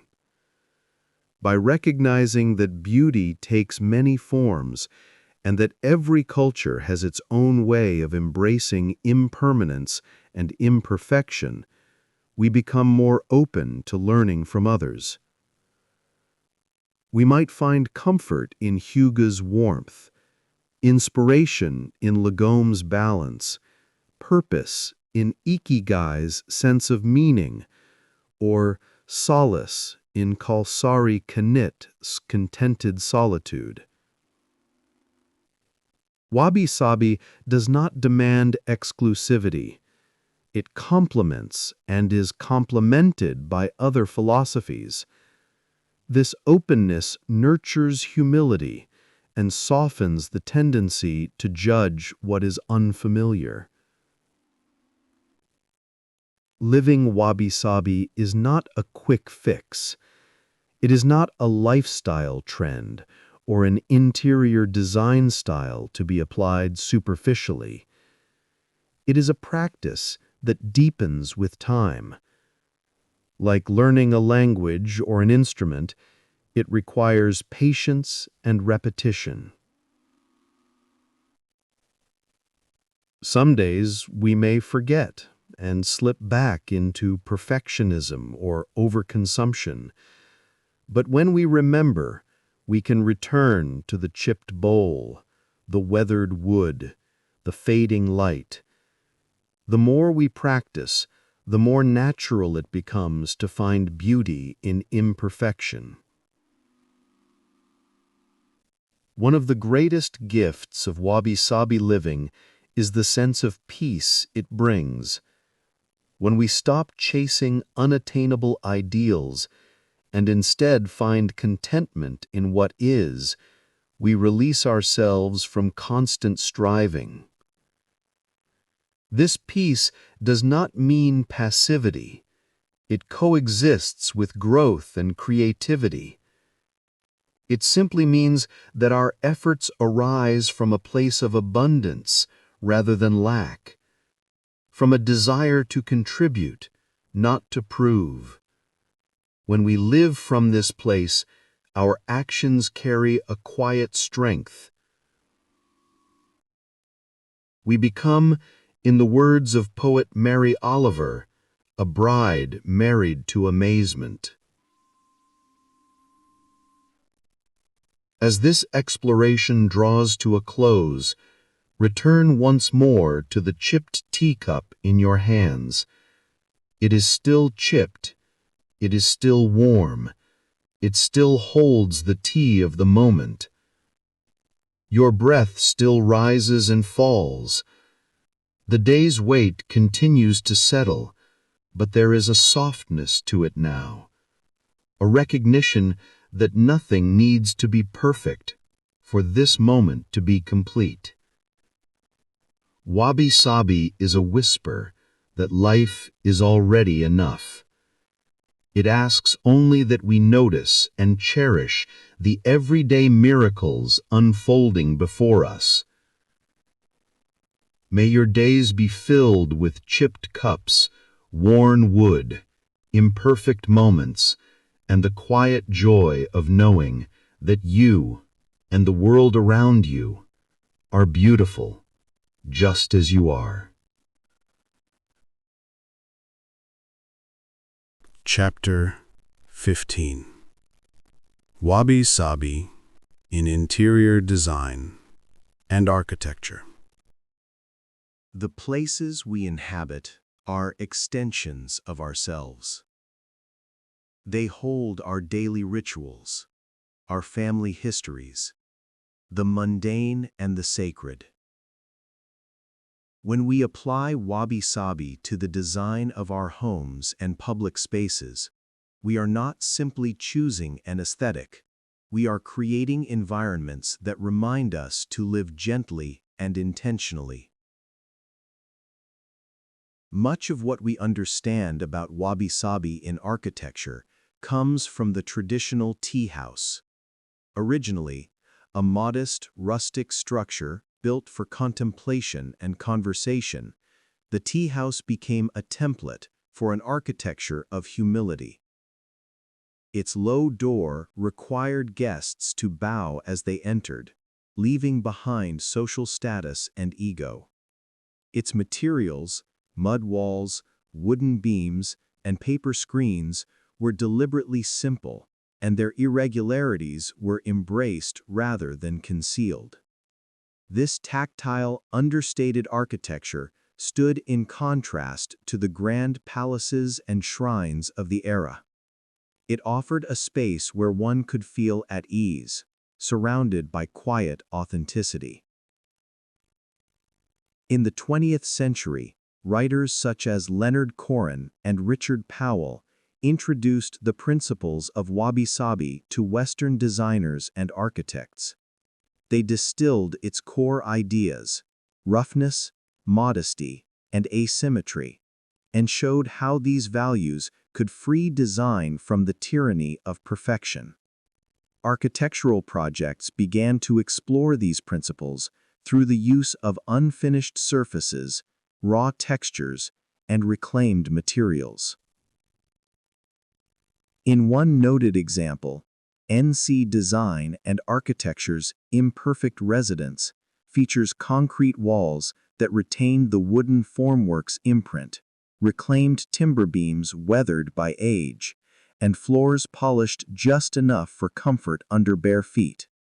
The resulting space feels grounded and lived in, demonstrating that authenticity can be far more comforting than polish. Another influential project is Tadao Ando's Wabi House. Known for his mastery of concrete, Ando approached the material here with tenderness.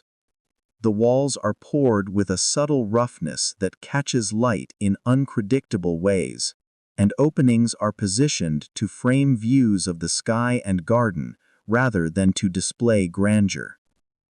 The house becomes a meditation on light and shadow, echoing Junichiro Tanizaki's reflections on the beauty of dim, indirect illumination. Ando's design shows that even industrial materials can honor the irregular and organic, that concrete itself can become a canvas for quiet, time-worn grace. At the level of everyday interiors, Wabi Sabi invites us to surround ourselves with natural textures and materials that change over time. Designers often recommend using wood with visible grain, stone with veins or fossils, and fabrics like linen or clay-based finishes that soften and develop character through use. Instead of hiding cracks, we might fill them with tinted resin or metal dust, turning damage into a feature. Colors tend to be muted and earthy, warm grays, soft whites, clay browns, because these tones harmonize with natural light and encourage calm. Light itself plays a central role. Rather than flooding a room, Wabi Sabi lighting layers illumination and shadow, allowing our eyes to rest and our minds to wander.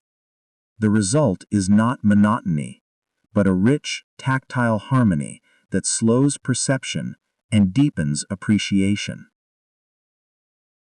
Embracing Wabi Sabi in interior design often means reducing clutter. Spaces are not sterile. They are curated. Each object carries a story: a ceramic cup hand-thrown by a local potter, a seagrass basket woven by hand, a chair polished smooth by generations of use. Rooms become sanctuaries of tranquility when we choose what to keep based on meaning rather than trend or prestige. This approach naturally aligns with sustainability. By valuing durability and repairability, we reduce waste and foster a deeper relationship with our possessions. Upcycling, refinishing, and refurbishing become quiet acts of care for both our belongings and the planet. Wabi Sabi thus bridges beauty and ethics, encouraging design that is both meaningful and responsible. In public architecture, Wabi Sabi inspires buildings that are contextual and responsive. Structures are designed to age gracefully, to weather with dignity rather than resist time. Architects in this tradition often incorporate reused materials, welcome the natural streaks of rain on facades, and invite climbing plants to merge architecture with landscape. Spaces are flexible rather than rigid, anticipating that future occupants will adapt them. These buildings do not demand attention. They offer shelter, stillness, and quiet inspiration. As the world faces the realities of climate change and resource scarcity, Wabi Sabi design offers a way forward that is both aesthetic and ethical. It invites us to build and dwell in harmony with time, place, and purpose, creating environments that nurture rather than exhaust. Your own home need not resemble a rustic tea house to embody these principles. Start small. Notice how light moves across your rooms throughout the day. Display objects with personal history rather than those chosen for decoration alone. Let wood darken, metal tarnish, fabric soften. Resist the urge to redecorate constantly. Let your home evolve naturally. Over time, the marks of meals shared, conversations whispered, and footsteps traced will form a patina of experience. The result may never resemble a catalog photograph, but it will feel deeply yours. This is Wabi Sabi architecture at its finest. Spaces that tell the truth of the lives lived within them, and remind us that our surroundings are not backdrops, but companions in our story.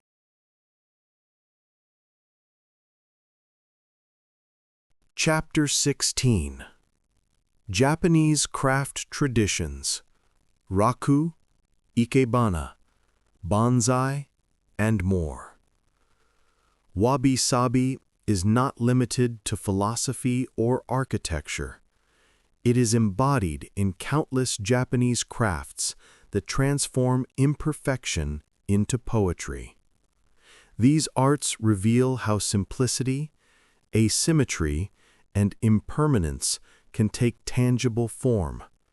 Through Raku pottery, Ikebana flower arranging, bonsai cultivation, and other traditional crafts, we can see how Wabi Sabi lives in the hands of artisans and in the objects we hold. Rakuware originated in the 16th century, born from the collaboration between tea master Sen no Rikyu and potter Chojiro. Unlike porcelain, which depends on precise, high-temperature firing, Raku pieces are hand-shaped and fired quickly. The glowing pots are removed from the kiln while still red-hot and allowed to cool in the open air, or sometimes buried in straw or ash. This rapid cooling causes the glaze to crackle and the surface to warp unpredictably. Each piece emerges with unique patterns of crazing and color that no potter could ever reproduce. In the context of the tea ceremony, a Raku bowl is cherished not for technical perfection, but for its tactile warmth and character. Its irregular rim meets the lips differently with each sip. Its surface retains the memory of fire, and its texture invites the fingertips. It feels alive, as though the clay itself has participated in its own transformation. Ikebana, the art of flower arranging, shares the Wabi Sabi reverence for nature's irregularity and impermanence. Rooted in 15th century Buddhist offerings, Ikebana emphasizes line and space over fullness and symmetry. An arrangement might use only a few stems, perhaps a pine branch, a single iris, and a trailing vine, composed so that the surrounding air becomes part of the design. Practitioners often follow the traditional triad of heaven, earth, and humanity, but each arrangement responds to the unique character of its materials. More than 3,000 schools of Ikebana exist today, from the disciplined Ikenobo to the expressive Sogetsu and the naturalistic Ohara. Each interprets the balance between structure and spontaneity differently, but all share a gentle awareness that every flower will fade, and that its transience is the heart of its beauty.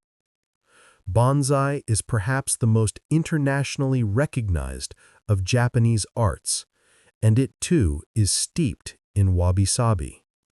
A bonsai is not merely a miniature tree, but a living landscape shaped by patience and time. Through pruning, wiring, and care, The grower coaxes the tree to evoke the grandeur of an ancient forest shaped by wind, weather, and age. Twisted trunks, exposed roots, and deadwood, features that might be considered flaws elsewhere, are prized for their character and authenticity. The small scale draws us close. We can study each leaf, each fissure of bark. Over decades, moss spreads, lichen blooms, and the tree acquires the quiet dignity of age. The process teaches patience and humility. The bonsai artist does not impose control, but collaborates with time, knowing that the tree, like all living things, will eventually change, decline, and die. Other traditional crafts echo these same values. Boro textiles, for instance, are garments and cloths that have been patched and mended through generations. In feudal Japan, when fabric was precious, clothing was repaired repeatedly. Layers of indigo-dyed cotton formed intricate patchworks of blue and white, each stitch telling a story of care and endurance. Today, Boro has been revived as both sustainable fashion and textile art, proof that repair itself can be an aesthetic practice. Similarly, Kintsugi repairs broken ceramics with lacquer and powdered gold, transforming cracks into radiant seams. Sashiko stitching, once used to reinforce work garments, creates rhythmic geometric patterns with simple running stitches. In each of these crafts, flaw and repair are not mistakes to be hidden, but essential elements of beauty and history. Calligraphy provides yet another glimpse into the Wabi Sabi spirit. In Japanese Shintō, each brushstroke captures a moment in time. There is no erasing or correction. The ink records the artist's energy and breath as they are. A frayed brush, a pooling drop of ink, or a wavering line can all add expressive power. Zen calligraphy often centers on the enso, a single circular stroke painted in one breath. The circle is rarely closed, its edges uneven, its weight shifting. Yet this imperfection is its soul. It reflects the practitioner's awareness of the present moment, complete, fleeting, and unrepeatable. Just as a Raku bowl bears the imprint of its maker's hands, a calligraphic line bears the trace of the artist's mind. By engaging with these crafts, whether by making them or simply observing them, we enter a dialogue with time. Each art teaches that creation is not about control, but about collaboration with material, process, and chance. Clay wants to sag, ink wants to bleed, flowers want to wilt. The Wabi Sabi artisan listens to these natural inclinations and lets them guide the work. In this way, imperfection becomes a teacher. It reminds us that all making is a conversation between intention and accident, discipline and surrender. Whether painting, cooking, gardening, or writing, we can all practice Wabi Sabi by noticing when things drift from our plans, and by choosing not always to correct them, but sometimes to follow where they lead. Over time, we may discover that those deviations, those unplanned moments, are what make the work truly our own. Chapter 17. Wabi Sabi and Cross-Cultural Philosophies.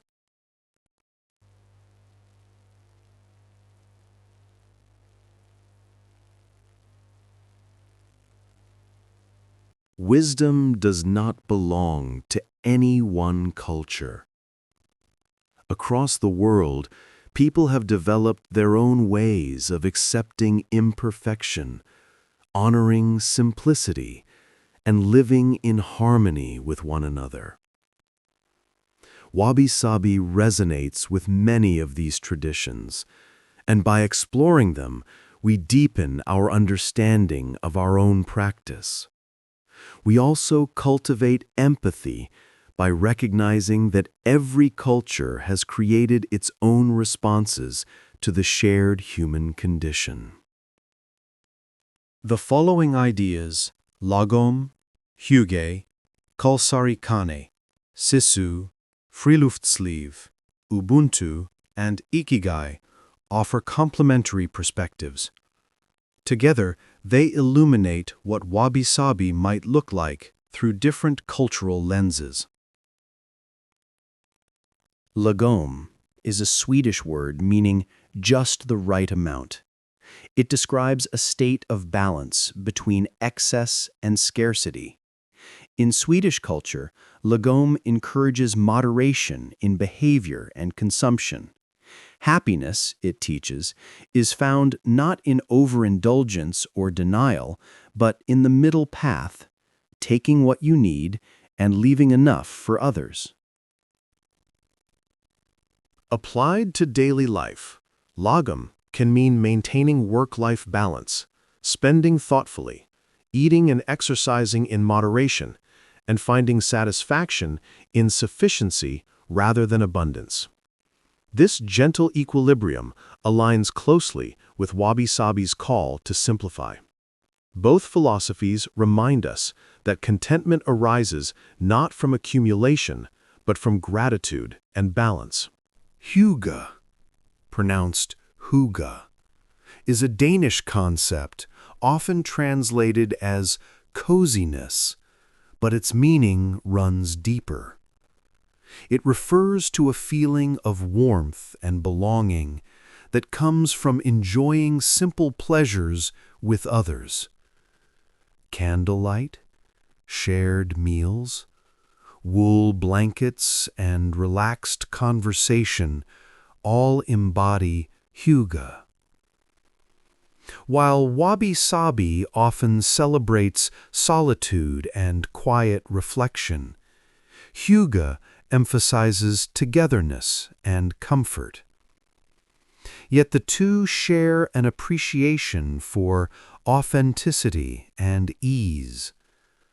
Both invite us to slow down and savor the familiar, the flicker of a candle, the softness of a sweater, the laughter of friends gathered on a winter evening.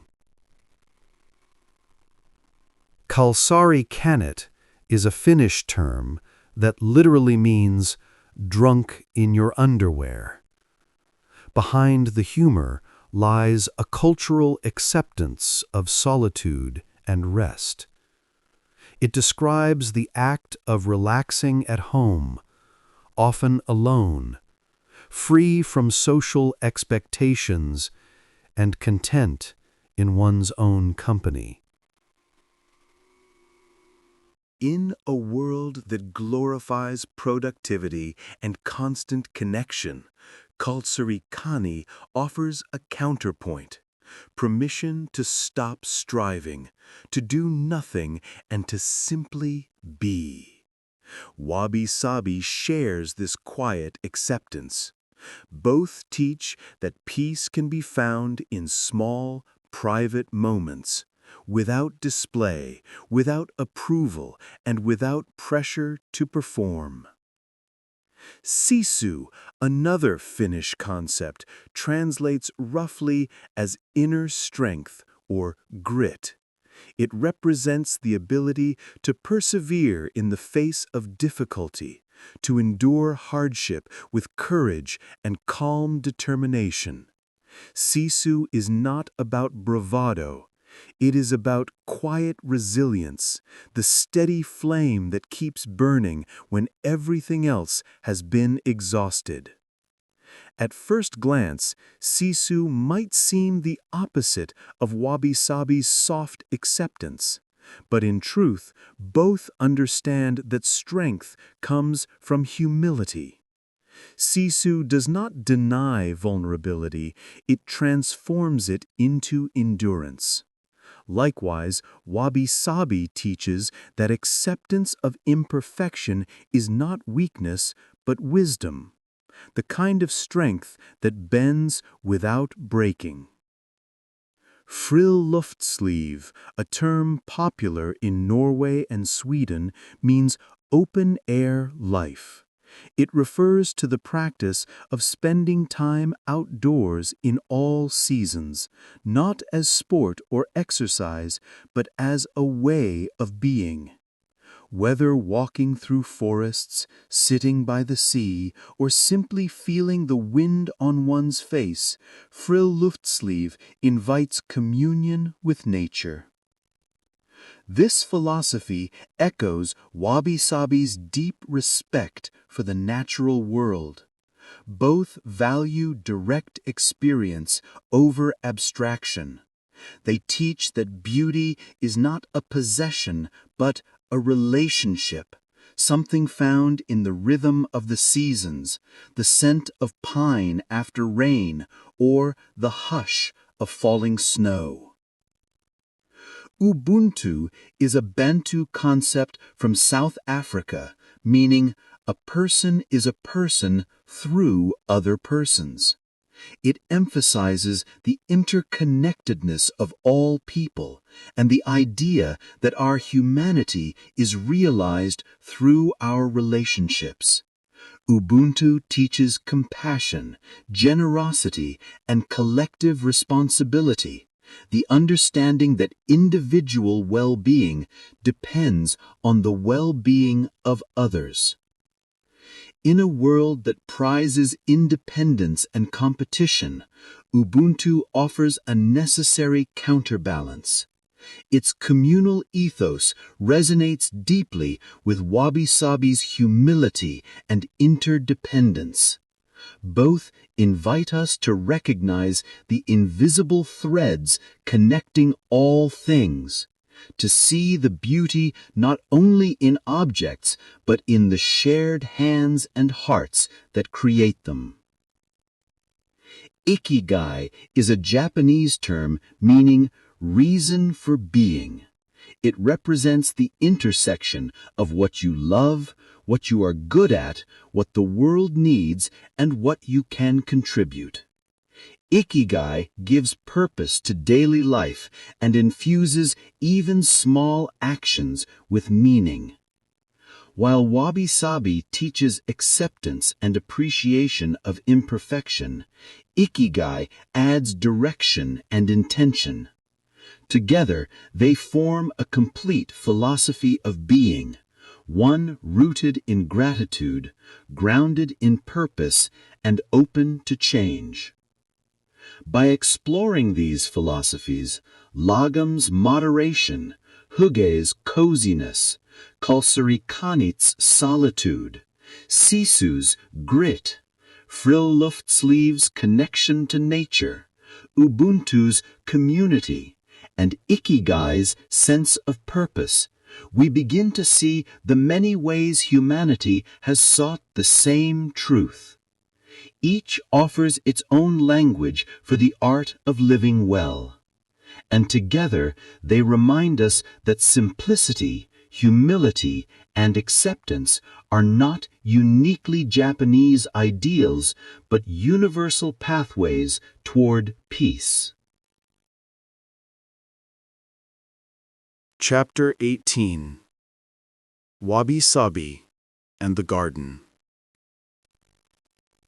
If architecture is a conversation with space, and craft is a dialogue with material, then the garden is a relationship with living beings. Gardens embody the principles of Wabi Sabi perhaps more naturally than any other human endeavor. They are miniature ecosystems where impermanence, asymmetry, and humility are not design choices, but fundamental realities. By tending a garden, whether a single potted plant on a balcony or a sprawling landscape, we witness daily the cycles of growth and decay that Wabi Sabi venerates. In traditional Japanese gardening, designers often employ the concept of shakki, or borrowed scenery. Instead of isolating a garden from its surroundings, shakki incorporates distant elements, mountains, trees, or sky, into the composition.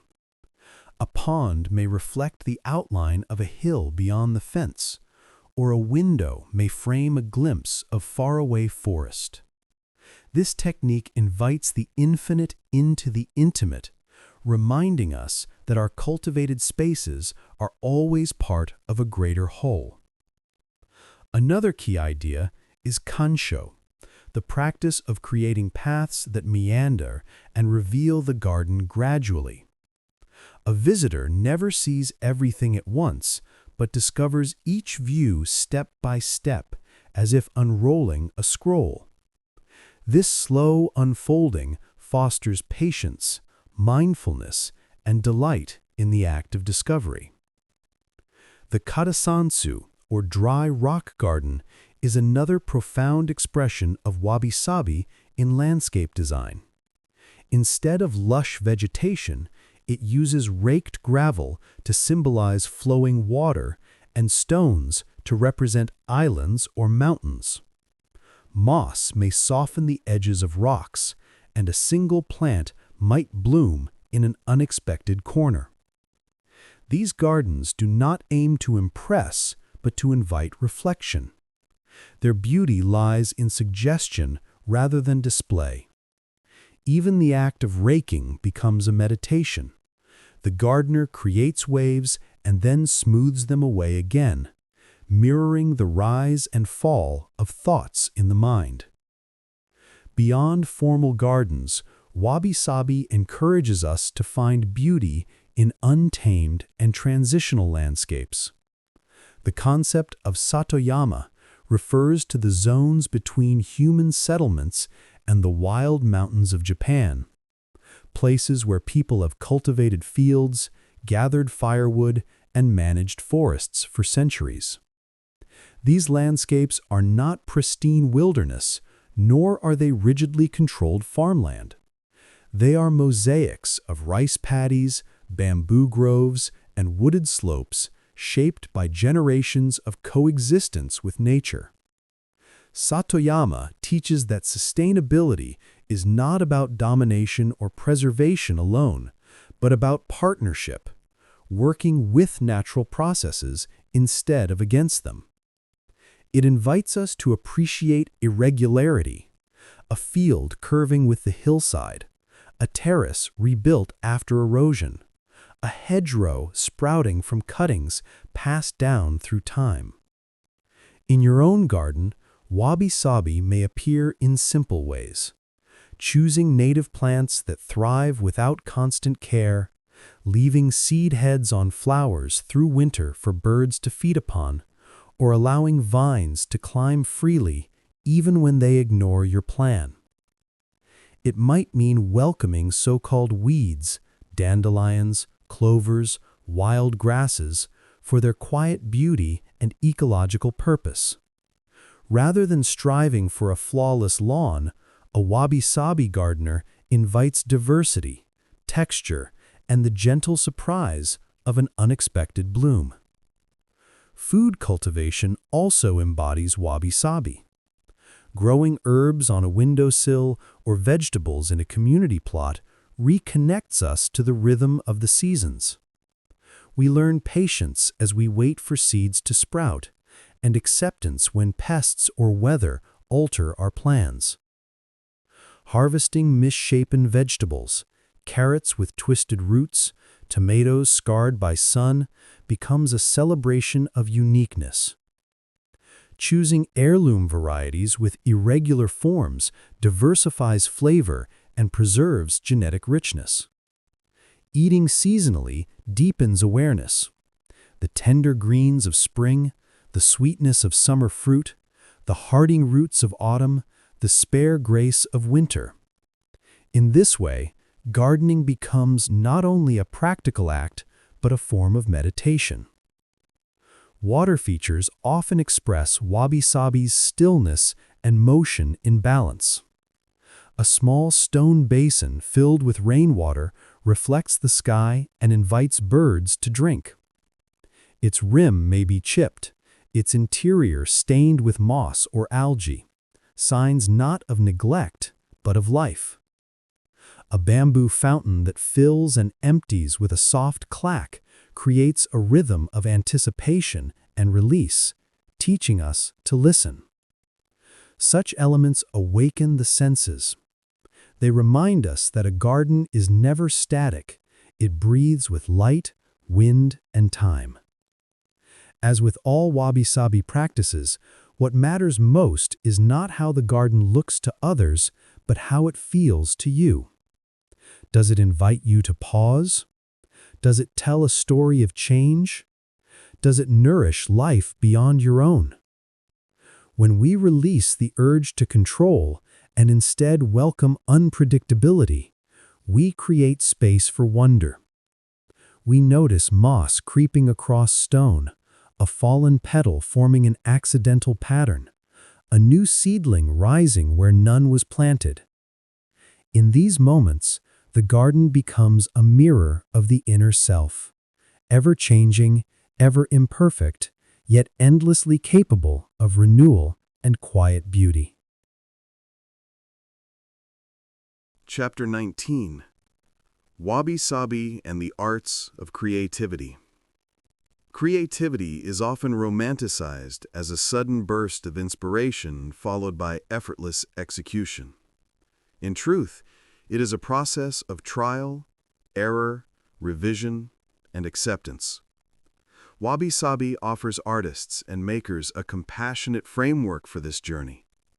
Rather than striving for perfection, it encourages us to value experimentation, honor mistakes, and let materials and ideas lead the way.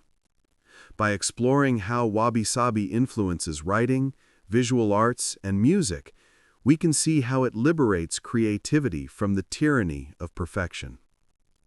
In literature, the shortest forms often carry the greatest depth. The haiku, a 3-line poem with a 5-7-5 syllable pattern, distills a fleeting moment into its essence. A haiku typically includes a kigo, seasonal reference, and a kireji, a cutting word that creates a pause or juxtaposition. These constraints invite precision and focus the poet on the sensory details of daily life: the sound of rain, the scent of plum blossoms, the glint of a dragonfly in the sun. Matsuo Basho, the great haiku master, wrote of wandering with your staff in the sky, capturing moments of melancholy, humor, and quiet awe. The form's brevity leaves space for the reader's imagination and acknowledges that words can only suggest, never fully contain, experience. This humility before the ineffable is profoundly Wabi Sabi. Japanese prose, too, reflects this sensibility. The genre of Tsurazuragusa, or Essays in Idleness, by the monk Yoshida Kenko, celebrates the beauty of impermanence and incompleteness. Kenko admired ruins and broken statues, writing that a Buddhist image whose nose or face has been damaged is far more touching than one that is perfectly preserved. His essays drift freely from topic to topic, following thought rather than argument. In doing so, he invites readers into the living process of reflection, instead of presenting a finished, polished product. In the visual arts, painters and printmakers have long explored texture, irregularity, and process. The technique of tsubokuga, or ink wash painting, uses diluted ink applied with soft brushes on rice paper. The ink seeps into the paper unpredictably, forming gradients that cannot be controlled. Artists learn to collaborate with these flows and bleeds rather than fight them. The resulting landscapes often depict mist-covered mountains, bent pines, or distant waterfalls. Empty space, or yohaku, carries as much weight as the painted forms, symbolizing openness and possibility. The viewer completes the image through imagination, making the act of seeing an extension of creation itself. Contemporary artists have adapted these techniques, combining ink with watercolor or acrylic, layering translucent pigments, and leaving visible drips and edges. These marks of process, once considered flaws, are now celebrated as signatures of authenticity. In textile art, Wabi Sabi manifests through tactile irregularity and intentional imperfection. The technique of shibori, or resist dyeing, produces patterns that vary with every fold, tie, or stitch. No two pieces of indigo cloth emerge the same. Artists may bleach, abrade, or patch fabrics to create textures that speak of time and touch. Modern designers such as Rei Kawakubo have drawn inspiration from these traditions, creating garments that are asymmetrical, frayed, and expressive. In their hands, fashion becomes a meditation on impermanence, transforming the humble act of mending into high art. In music, Wabi Sabi is heard in the spaces between perfection and silence. Genres like jazz, blues, and folk embrace improvisation, rawness, and the emotional power of imperfection. A slide guitar's bent note, a singer's cracked voice, or a rhythm that stretches slightly off-beat, all evoke humanity and truth. Traditional Japanese music, such as shakuhachi flute performance, likewise values breathiness and irregular phrasing. The pauses between notes, the silence itself, are as expressive as the sound.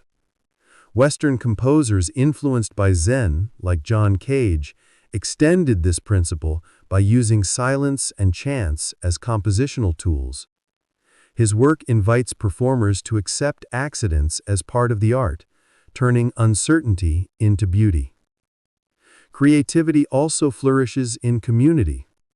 The Mingei movement of early 20th century Japan, led by thinkers like Yanagi Soetsu, celebrated the quiet beauty of everyday objects made by anonymous artisans.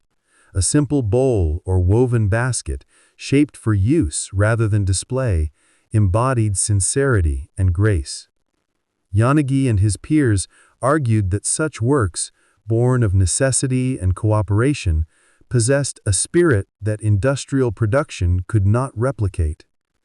Their ideas deeply influenced studio potters across the world, inspiring Western artists to value irregular shapes, uneven glazes, and visible fingerprints as signs of life. This transnational exchange showed that Wabi Sabi is not confined to Japan. It is a universal language of honest making. In your own creative practice, you can apply Wabi Sabi by redefining success. Instead of measuring how closely a piece matches your original vision, look for what emerged unexpectedly. Did a color, a phrase, or a shape surprise you? Could what once seemed a mistake be a discovery? Allow yourself to experiment without judgment. Let your process show. Over time, you might find that your art becomes less about control and more about dialogue between you and your materials, your inspirations, and your evolving self.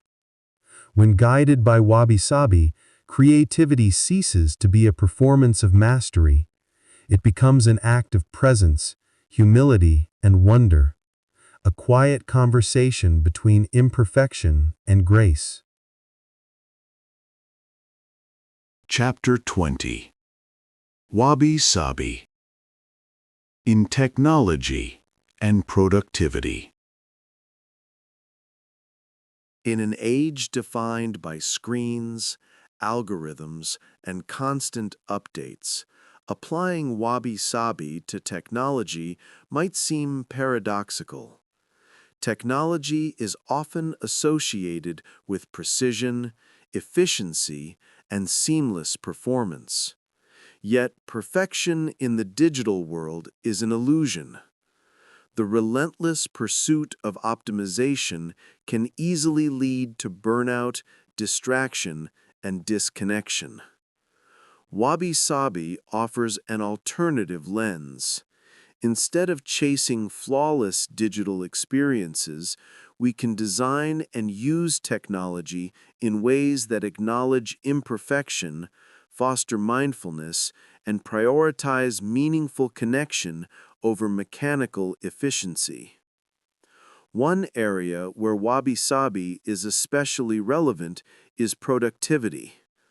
Modern work culture tends to measure worth by output: how many tasks we complete, how fast we respond, how optimized our systems appear.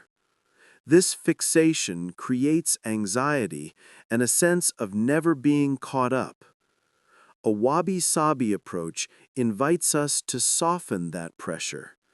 It reminds us that no workflow will ever be perfect, that interruptions are part of life, and that progress often emerges through imperfection. Instead of doing everything at once, we can focus on doing a few things well with intention. In practical terms, this means building pauses into our day, taking short breaks to stretch, alternating between digital and analog tools, and setting firm boundaries around work hours. It means appreciating small, quiet victories rather than chasing endless productivity hacks. Digital minimalism aligns closely with Wabi Sabi. It encourages us to clear digital clutter and use technology consciously. By deleting unused apps, unsubscribing from unnecessary newsletters, and reducing social media use, we reclaim attention and time.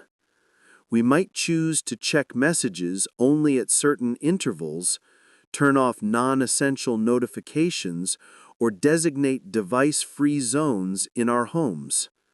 Such practices reduce the noise of constant connectivity, allowing focus to return. In the space that remains, deeper work and richer experiences can emerge. Reading, journaling, walking, or simply doing nothing for a while. In software development, Wabi Sabi echoes through philosophies that embrace imperfection as an inherent part of creation. Agile development, for instance, values adaptability and iteration over rigid perfectionism. Early developers of the Internet understood that a living system evolves best when it is open to revision and feedback. A wiki, by its very nature, is never finished. It grows through the contributions of many people. Bugs are not failures, but invitations to improve. This mindset extends beyond programming. In any creative or professional pursuit, we can expect to revise, refine, and adapt as we learn. Recognizing this truth reduces the fear of imperfection and encourages experimentation. Digital design can also express wabi-sabi. Interfaces need not be perfectly symmetrical or sterile. Organic shapes, hand-drawn icons, and gentle textures can humanize digital spaces. Imperfect fonts, subtle gradients, and natural color palettes can soothe rather than overstimulate. Transitions that follow organic motion, ease in, ease out, feel more natural to the eye. Even the design process itself benefits from imperfection. Allowing prototypes to evolve, gathering feedback, and acknowledging that accessibility and inclusivity are ongoing efforts, not endpoints. The goal is not flawless design, but meaningful, humane interaction. Data storage and archiving provide another realm for wabi-sabi reflection. Instead of endlessly upgrading or hoarding files, we can build systems that age gracefully. This means storing data in accessible, durable formats, maintaining hardware responsibly, and accepting that some loss is inevitable. Just as physical objects wear with time, digital artifacts, old photos, emails, or recordings gain emotional patina. A blurry snapshot of a loved one may carry more meaning than a technically perfect image. By curating our digital archives thoughtfully, we preserve narrative over noise and cultivate gratitude rather than clutter. Finally, technology itself can support wabi-sabi living when used as a tool rather than an identity. Apps that guide meditation or mindfulness can help us reconnect with awareness. Online communities can unite people who share stories of repair, sustainability, and imperfection. Video calls can nurture long-distance relationships, embodying the spirit of connection that Wabi Sabi and Ubuntu both cherish. The key is intentionality, choosing tools that align with our values and letting go of the rest. When we meet technology with curiosity instead of frustration and compassion instead of control, we rediscover balance. Even in a pixelated world, Wabi Sabi can thrive, not in the perfection of code or hardware, but in the quiet grace of how we use them. Chapter 21: Wabi Sabi and Community. Wabi Sabi often focuses on the individual's relationship with objects and experiences, but it also offers deep insight into how we relate to one another. Just as we learn to accept imperfections in ourselves and our surroundings, we can extend that same grace to our relationships and communities.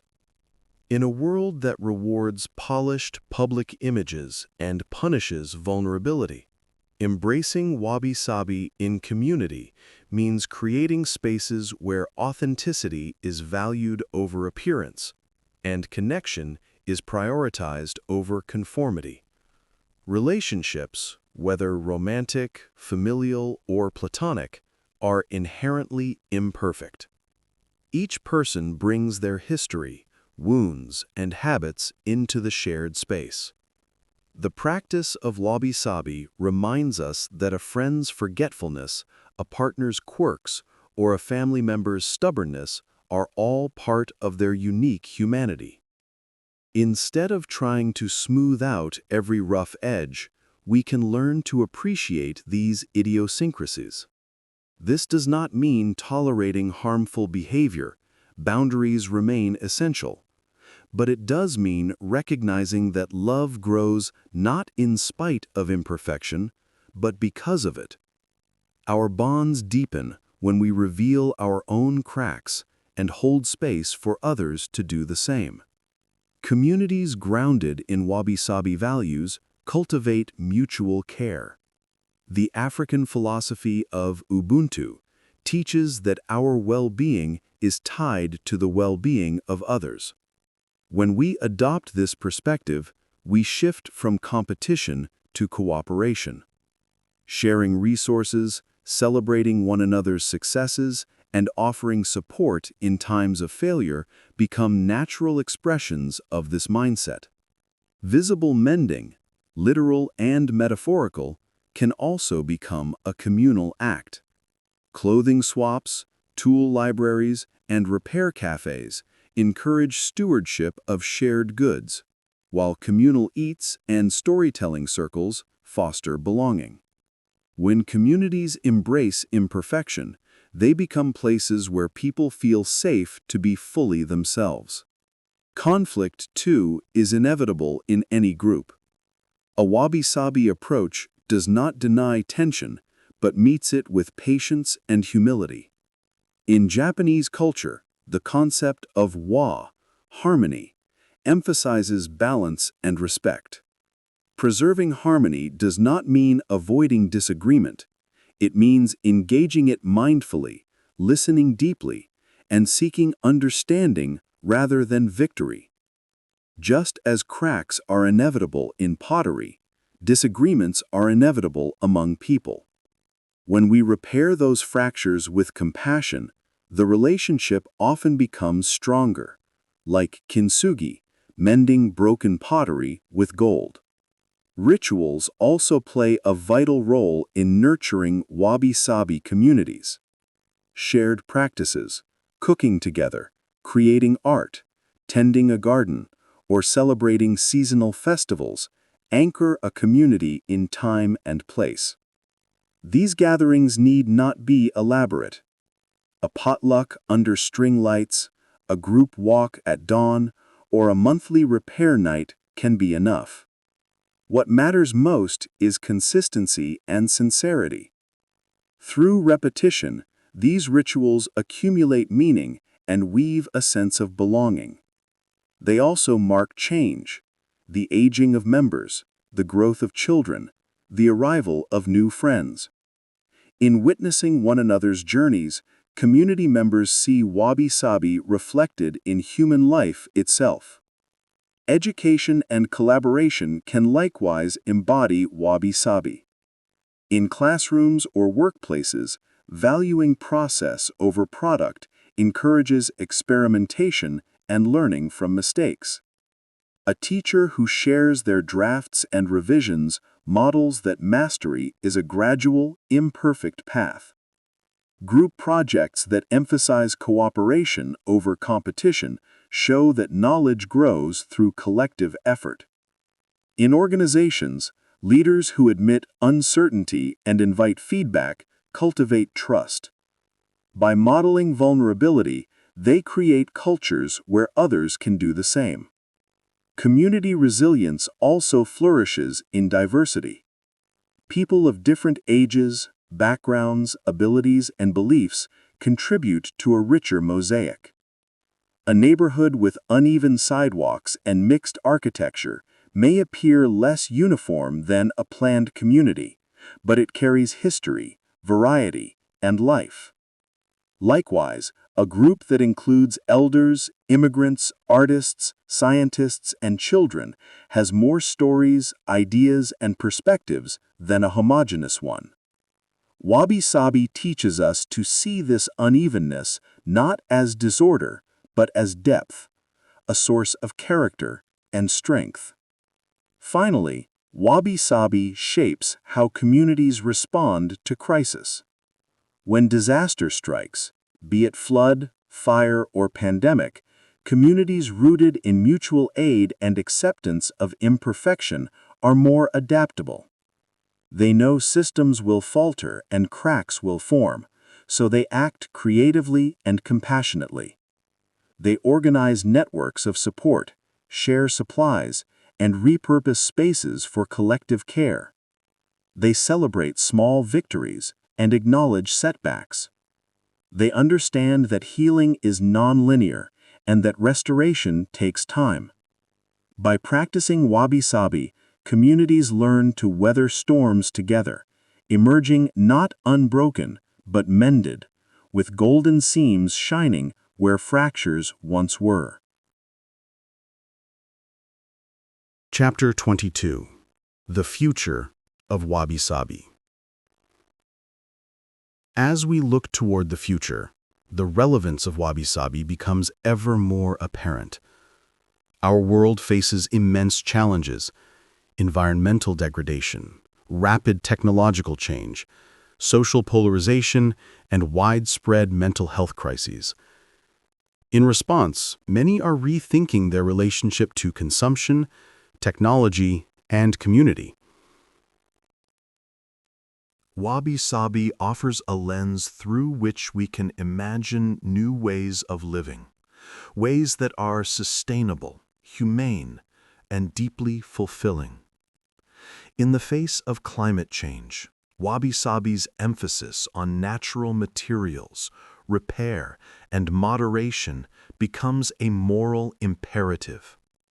Industries in design and manufacturing are beginning to shift toward circular economies, systems where products are reused, repaired, and recycled rather than discarded. Wabi Sabi aligns naturally with this movement, reminding us to keep objects longer, to value craftsmanship over novelty, and to celebrate the quiet beauty of age. In architecture, this may mean more adaptive reuse of older buildings, more reliance on locally sourced materials, and a greater willingness to let structures age gracefully rather than resist the elements. Urban planning could draw inspiration from these principles by integrating green corridors, rooftop gardens, and communal spaces that restore a sense of balance between human life and the natural world. Technological progress will continue to accelerate, bringing with it the temptation to chase ever greater efficiency and immersion. Wabi Sabi invites us to temper this drive with reflection and restraint. As virtual and augmented realities become woven into daily life, designers can infuse these systems with qualities of slowness, imperfection, and humanity. A meditation app, for example, might include subtle, irregular ambient sounds that mimic the textures of nature. A social platform could encourage users to share unfinished projects, celebrating process rather than polish. Even an AI assistant might occasionally pause to invite the user to breathe, a small reminder of embodiment amid digital abstraction. These gestures may seem minor, but they counteract the disembodying pace of technology and return us to the rhythm of being human. Education and work are equally ready for transformation. The rise of remote learning and flexible work has opened new possibilities for balance and creativity.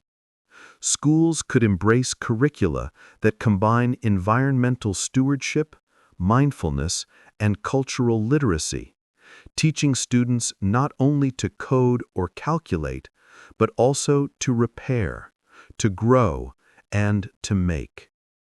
Workplaces, too, can evolve.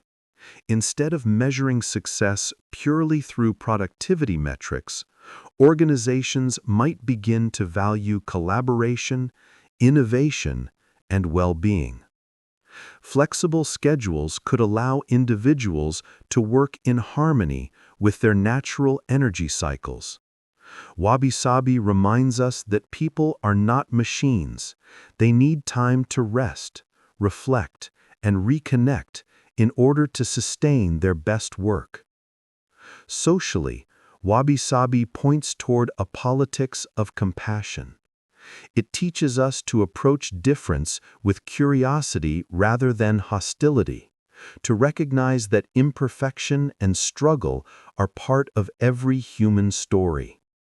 Policies rooted in this understanding can focus on healing rather than punishment, on restoration rather than retribution. Justice systems might adopt restorative approaches that mend harm instead of perpetuating cycles of resentment. Healthcare systems could integrate mental and physical wellness, acknowledging that trauma and stress are inseparable from the body. When we accept that no society is flawless, we open space for continuous growth, empathy, and reform. On a personal level, Wabi Sabi is already gaining traction as more people reject hyperconsumerism and seek authenticity. Movements such as slow fashion, minimalism, and zero-waste living reflect this shift. People are downsizing their homes, growing their own food, and prioritizing experiences over possessions.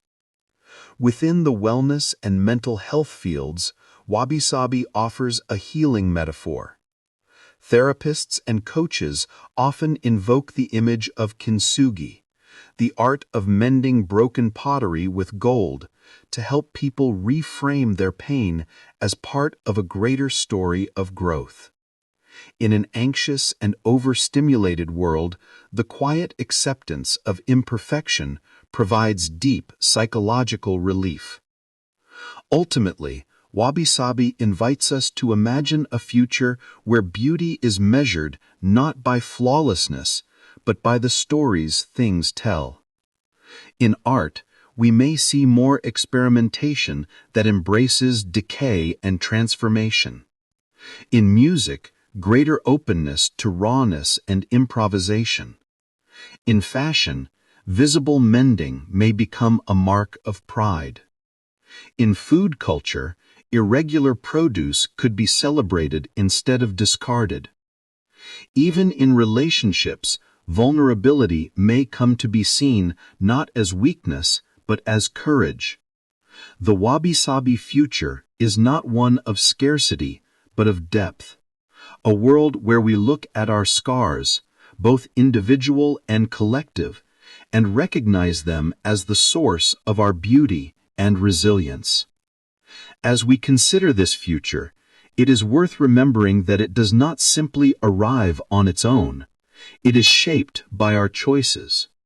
What we buy, how we design, how we connect, and how we tell our stories all weave the world to come.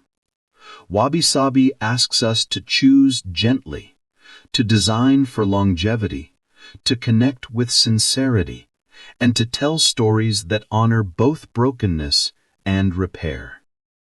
If we do, we may help build a world where sustainability is intuitive, beauty is inclusive, and human life is valued for its imperfections as much as for its achievements.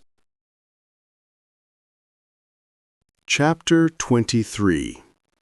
Wabi Sabi and Time. Time is the backdrop against which all Wabi Sabi unfolds. Impermanence, after all, is a temporal concept. Yet our relationship with time is often uneasy. In much of modern life, time is treated as a commodity, something to manage, optimize, and spend wisely. We speak of saving time, wasting time, and running out of time. Clocks and calendars reinforce the illusion of linear control, while digital devices fragment our days into notifications and deadlines. Wabi Sabi invites us to rethink this relationship. Instead of seeing time as an enemy to be conquered, we can see it as an ally, a companion that gives shape and meaning to change. Traditional Japanese culture offers a gentler rhythm of time. The agricultural calendar was punctuated by seasonal festivals, New Year's celebrations, cherry blossom viewings, harvest ceremonies that marked the year through communal rituals. Poets and artists paid attention to the 24 solar terms that distinguished subtle transitions such as rainwater, grain full, or insects awaken. This awareness of micro-seasons nurtured sensitivity to change. A plum blossom opening in February signaled hope after winter. Cicadas singing in August marked the height of summer. Wabi Sabi draws from this mindfulness, reminding us that beauty is fleeting and that true attention requires us to slow down. The tea ceremony, or cha-no-yu, offers a profound meditation on time.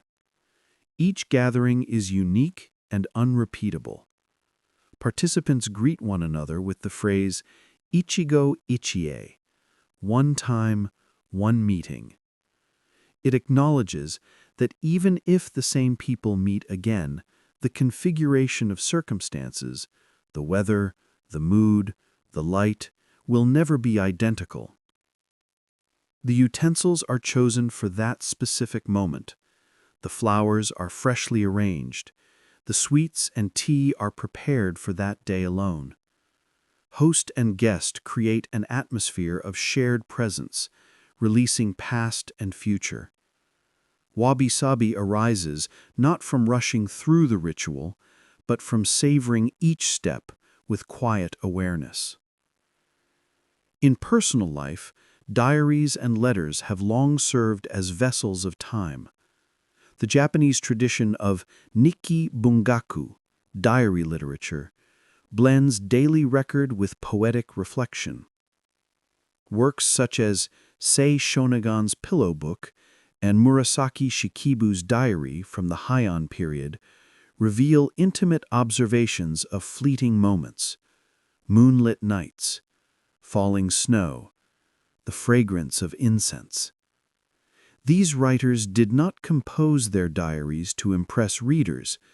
They wrote to process experience and capture transience. This practice reflects Wabi Sabi's value of authenticity over perfection. Modern journaling can fulfill a similar role. When we write without expectation of publication, we allow ourselves to record imperfect thoughts and notice the slow unfolding of our days. Photography, too, can embody Wabi Sabi. In a world saturated with high-definition filters, embracing grain, blur, or unusual composition reveals a subtler kind of beauty.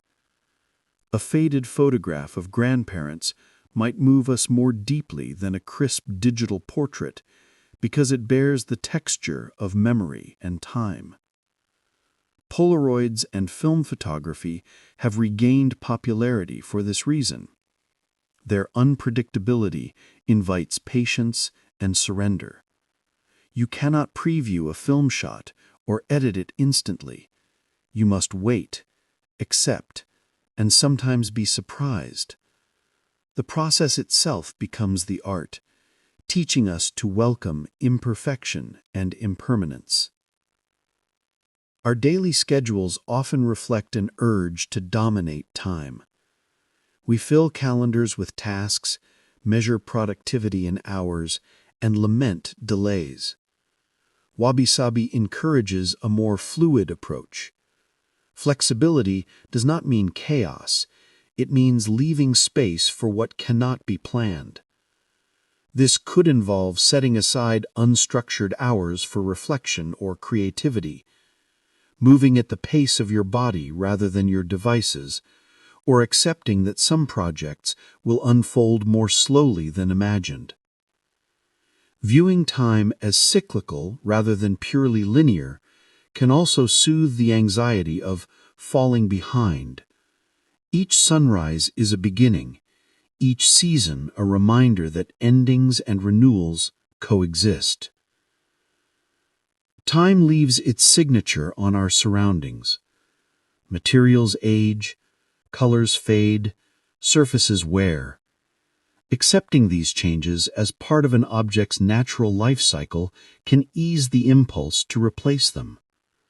A wooden table may gather cup rings that become part of its story.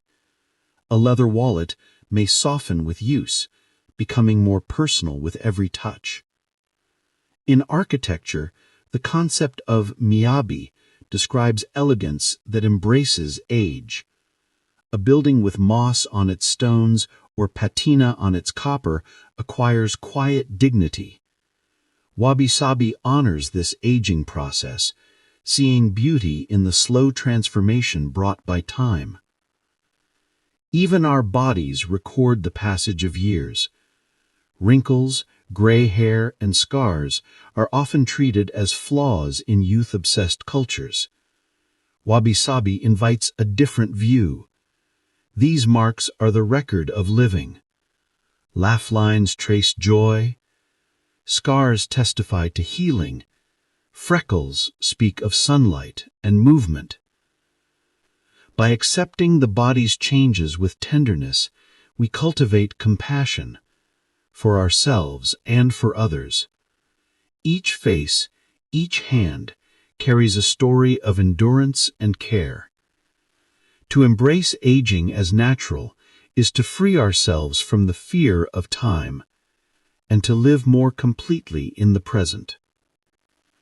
When we shift our relationship with time from domination to dialogue, Wabi Sabi allows us to experience life more deeply. We may still keep calendars, but we no longer let them measure our worth. We may still make plans, but we hold them lightly. We learn to savor stillness, to see impermanence not as loss, but as life's defining gift. Nothing lasts forever, and it is precisely this truth that makes each moment precious. In embracing this, time becomes not an adversary, but a companion, guiding us toward a quiet appreciation of the ever-changing world and our own fleeting place within it. Chapter 24. Wabi Sabi in Food and Cuisine. Food nourishes more than our bodies. It nourishes our senses, memories, and culture. The preparation and sharing of meals are acts of care and creativity. In Japanese cuisine, Wabi Sabi manifests in the reverence for simple ingredients, seasonal cooking, and unpretentious presentation. It teaches us that a meal need not be elaborate to be meaningful. It need only be prepared with attention and shared with gratitude. The Japanese culinary tradition known as washoku emphasizes harmony of flavors and balance of nutrients. Dishes are often composed of 5 colors: red, green, yellow, black, and white, and 5 tastes: sweet, salty, sour, bitter, and umami. This balance is not measured with precision instruments, but felt intuitively. Freshness and seasonality take precedence over complexity. In spring, tender bamboo shoots and fragrant mountain herbs are celebrated. In autumn, mushrooms and chestnuts take center stage. The principle of Ichiju Sansai, 1 soup and 3 dishes, guides everyday meals, suggesting that nourishment can come from a simple broth, a piece of fish, a vegetable side, and a bowl of rice. Wabi Sabi invites us to savor these straightforward combinations rather than chasing novelty or excess. The aesthetics of presentation also reflect Wabi Sabi. Tableware is chosen not only for function, but for harmony with the food. Rough-hewn ceramic plates, lacquered bowls with subtle cracks, and wooden trays are often preferred to glossy, machine-made dishes. Their imperfections frame the food naturally, drawing the eye to texture and color. Cooks often serve dishes in odd numbers, use asymmetry in plating, and leave empty space on the plate. These gestures invite rest for the eye and mindfulness for the diner. A drizzle of sauce that strays slightly, a curl in a tempura piece, or a scattering of sesame seeds that falls unevenly, each signals the presence of a human hand. Rather than demanding uniformity, the cook trusts that balance will emerge organically. Fermentation, central to Japanese cuisine, is a living embodiment of impermanence. Miso, soy sauce, sake, and pickles all arise from controlled microbial transformation. Miso, for instance, is made by fermenting soybeans with koji mold, salt, and grains. Over months or years, it deepens in flavor and complexity. No 2 batches ever taste exactly alike. These variations are part of the beauty.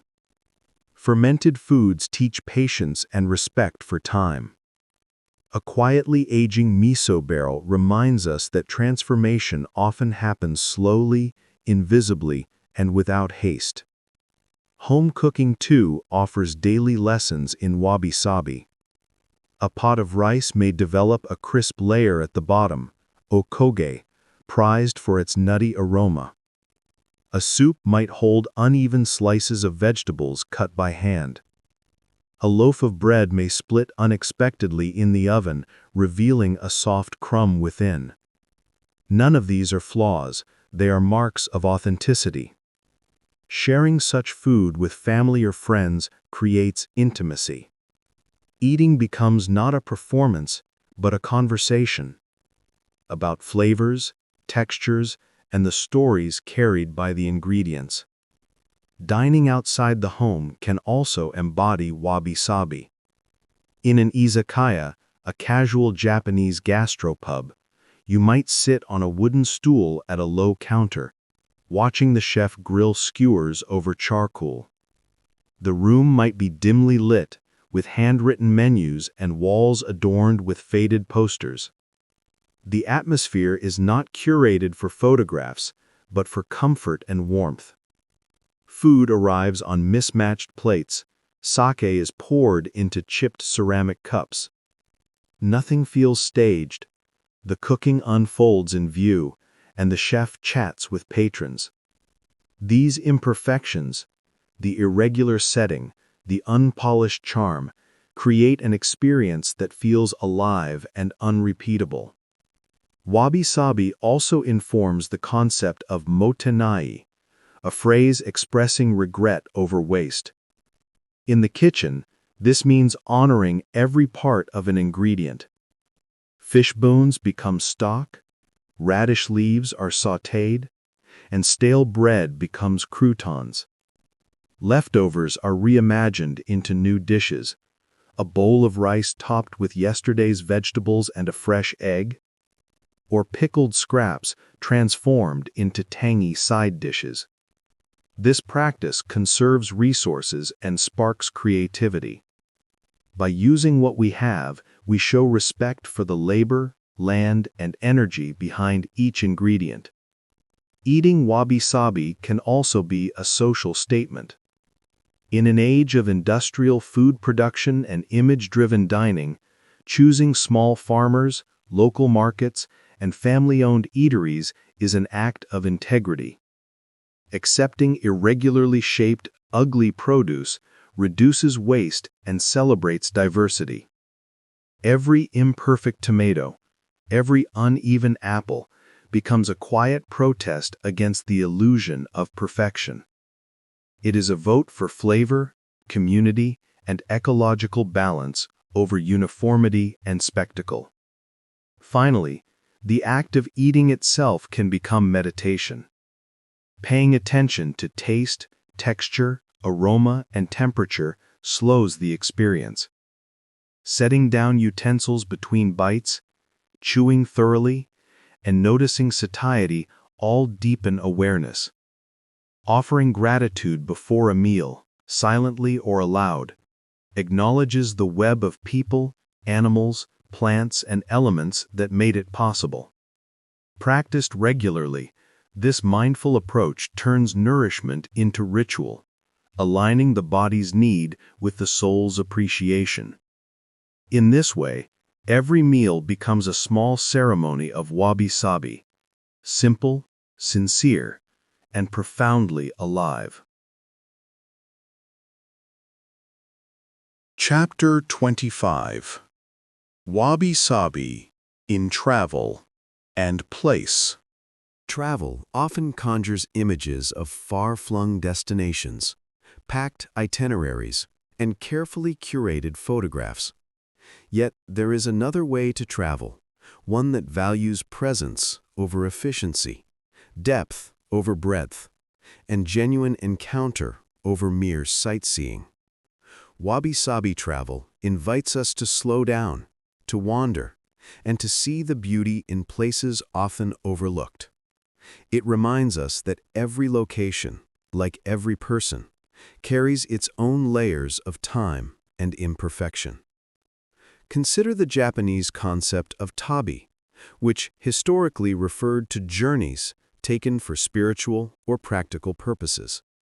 Pilgrims once walked from temple to temple along routes such as the Shikoku pilgrimage, a 1,200-kilometer circuit visiting 88 temples. These journeys were never rushed. They unfolded over weeks or months. Pilgrims carried only what they needed, slept in temples or local homes, and accepted whatever conditions arose. The goal was not to finish quickly, but to be fully present in the experience.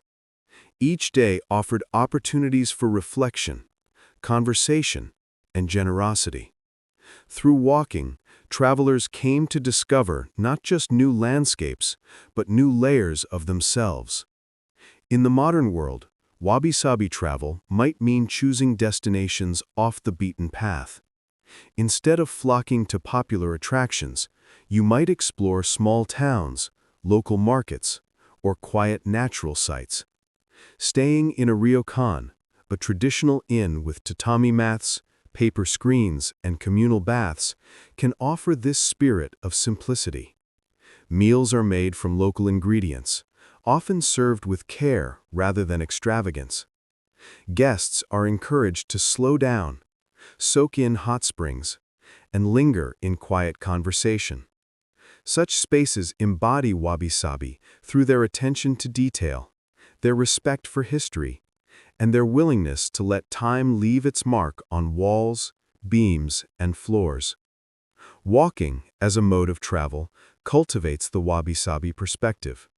Whether you are strolling through your own neighborhood or trekking abroad, walking fosters observation. You notice the texture of cobblestones, the scent of bread from a nearby bakery, the crunch of leaves beneath your feet. You have time to exchange a few words with shopkeepers, to follow a side street simply because it feels inviting, or to sit on a bench and watch clouds drift by. Unplanned moments, meeting a stray cat that leads you into a courtyard, or taking a wrong turn and finding a hidden shrine, often become the most vivid memories. These experiences rarely happen when travel is reduced to a checklist. Travel also involves encountering the imperfect. Weather shifts, trains are delayed, museums close unexpectedly. Instead of seeing these as disruptions, Wabi Sabi invites acceptance. Rain changes the way a city smells and glows. A missed connection might introduce you to a town you would never have visited. Getting lost can teach reliance on intuition and the kindness of strangers. Every detour becomes a lesson in adaptability, a chance to practice humility and gratitude. This philosophy extends beyond distant destinations. A wabi-sabi approach to place can transform how you experience your own surroundings. Taking a new route to work, wandering through a park you've never entered, or visiting a small museum can reveal fresh layers of familiarity. Street corners passed 100 times may suddenly hold surprises. A mural, a tiny garden, a plaque marking forgotten history. Hosting visitors can also refresh your perception. Seeing your home through someone else's eyes reveals its quiet charms and imperfections anew. Wabi Sabi travel also honors the environment and culture of each place. Over-tourism can strain ecosystems and communities, so mindful travel asks us to move gently.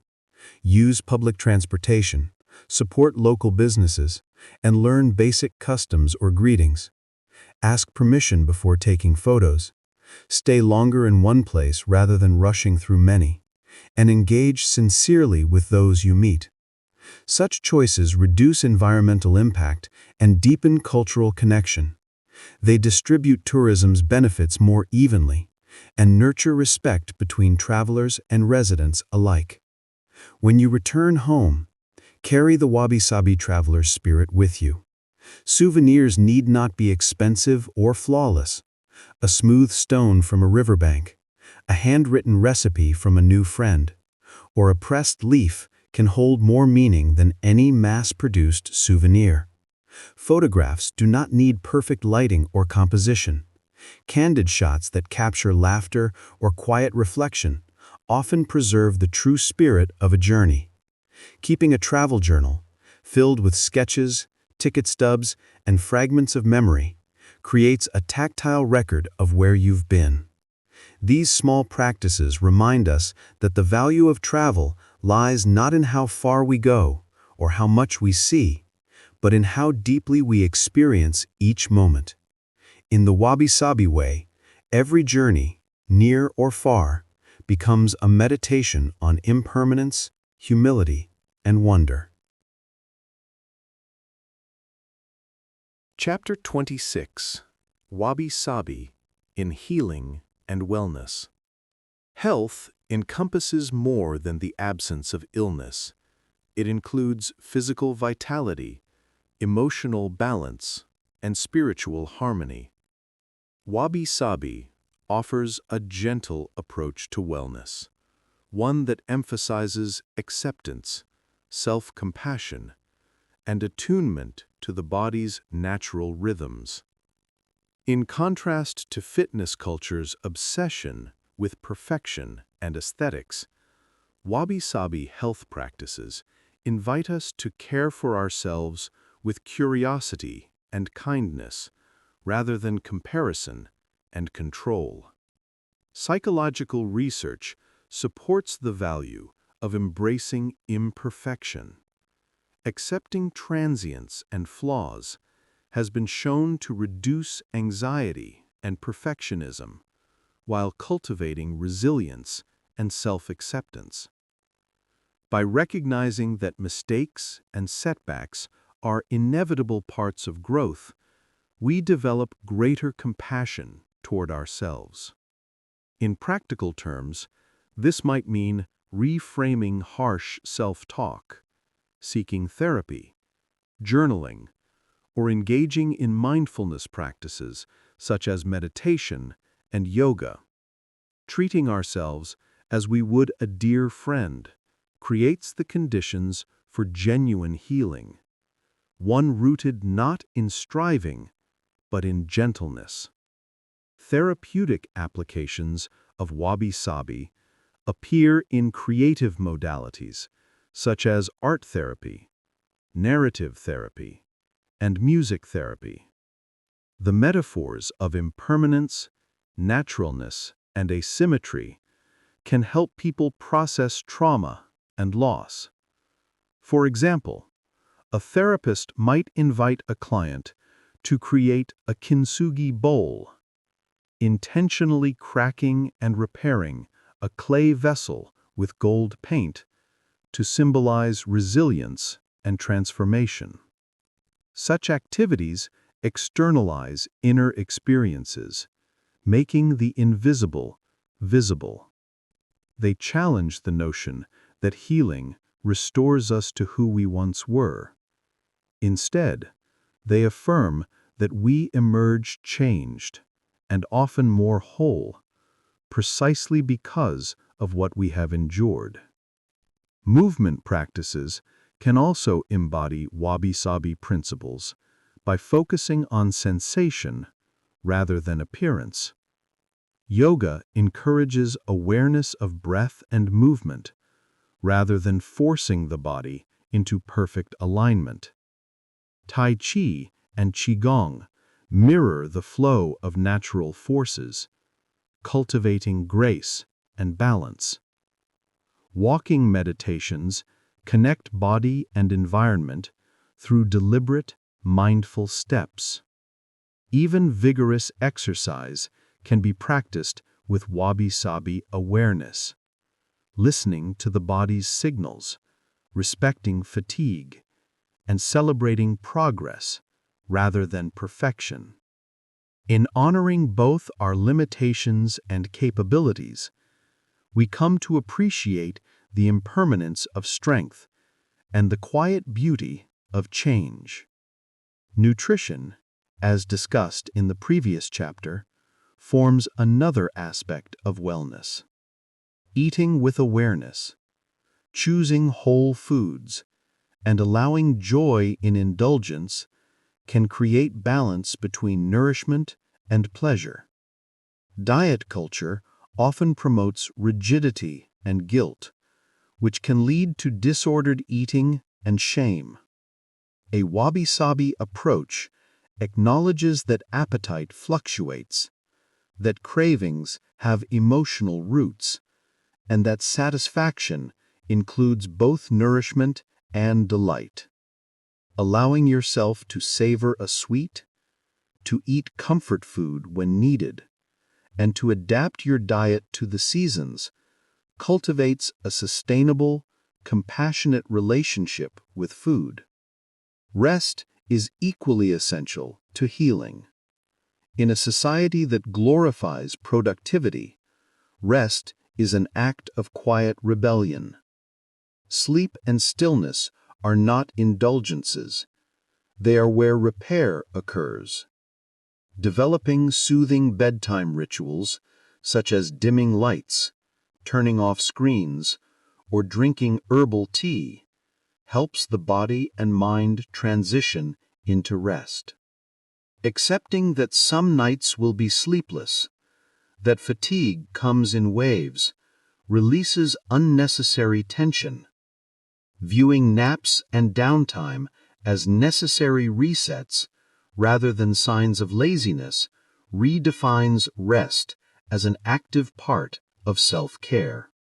Social connection, too, plays a vital role in wellness. Wabi Sabi communities, those that value authenticity over performance, create environments where vulnerability is met with empathy. Sharing feelings with trusted friends, joining a support group, or volunteering for others fosters belonging. Laughter and play, often neglected in adulthood, are profound forms of healing. They release tension, elevate mood, and remind us of the joy in imperfection. Engaging in hobbies without pressure to excel, painting for fun, dancing in your living room, learning an instrument simply for the pleasure of sound, nourishes the soul. Spiritual practices deepen the Wabi Sabi approach to healing. For some, this may involve prayer or religious rituals. For others, it might mean meditation, journaling, or immersion in nature. The Japanese practice of Shinrin-yoku, or forest bathing, involves slow, mindful walks among trees, engaging all the senses. Research shows that spending time in nature lowers stress hormones and lifts mood. Simple rituals, drinking tea slowly, lighting incense, reading poetry, or sitting in silence, can restore a sense of presence. These small pauses anchor us in the moment and remind us that healing often happens quietly, beneath the surface of daily life. Ultimately, Wabi Sabi wellness is about understanding that health is not a fixed state, but a flowing process. We will have seasons of energy and seasons of rest, times of clarity and times of confusion. By accepting this ebb and flow, we release the pressure to feel perfectly well at all times. In embracing the body's impermanence, we cultivate gratitude for its resilience and tenderness for its fragility. Healing, in this light, is not a destination, but a lifelong journey, a winding path lined with cracks, golden seams, and unexpected blossoms. Chapter 27. Wabi Sabi in Memory and Storytelling. Humans are storytelling creatures. We make sense of our lives through narratives, some spoken aloud, some written down, and others held silently within. Memory is the thread that stitches these stories together. Yet memory is imperfect. It fades, distorts, and leaves gaps. Wabi Sabi invites us to see these imperfections not as failures of remembrance, but as part of the beauty of recollection. Memories, like weathered wood or cracked ceramics, gain character as they age. Family stories often begin as facts, but grow richer and more colorful over time. A grandfather's tale of surviving a storm at sea may become more dramatic with each retelling, as listeners add their own touches of imagination. A childhood mishap becomes a source of laughter years later, the rough edges softened by time. These changes are not deceptions, they are signs that stories live and evolve. The transformation of memory through retelling mirrors the Wabi Sabi process. The essence remains, but the surface changes. Accepting this fluidity frees us from the burden of perfect recall and allows us to cherish stories as shared, living experiences that connect us across time and generations. Objects, too, can serve as vessels of memory. A faded letter discovered in an attic may reveal emotions long forgotten. A quilt sewn from old clothing carries the imprint of the lives that once wore it. A ticket stub tucked into a book recalls a concert, a journey, or a fleeting night of joy. These objects need not be pristine to be precious. Their creases, stains, and fading ink are part of their story. Creating scrapbooks or memory boxes with such fragments becomes a form of storytelling in itself. We arrange photographs, notes, and mementos by intuition rather than chronology. The result is not a timeline, but a map of feeling, showing us what truly mattered through the items we choose to preserve. Journaling is a private form of storytelling that aligns beautifully with Wabi Sabi. When we journal, we often write freely, capturing thoughts and emotions without censorship. Over time, these entries accumulate into a portrait of our inner landscape, storms, calms, and everything in between. As years pass, the handwriting changes, the pages yellow, and the margins fill with doodles or coffee stains. Reading old entries can bring tenderness or amusement as we encounter our former selves. We see growth, resolution, and the cycles that repeat. Accepting the imperfections of our past selves helps us extend compassion toward the present self. Journals remind us that stories do not need polish to hold meaning. Their authenticity is their strength. Oral traditions exemplify Wabi Sabi storytelling in its most natural form. Folk tales, myths, and songs passed from mouth to ear shift with each telling. A storyteller may adapt the tale to suit the audience, adding or omitting details as needed. The same story, told beside a river, may emphasize water and flow. Told by a fire, it may dwell on warmth and renewal. This adaptability ensures the story's survival while allowing it to remain alive in the moment. Wabi Sabi teaches that the value of a story lies not in its fixed accuracy, but in its ability to connect, to move, and to endure through change.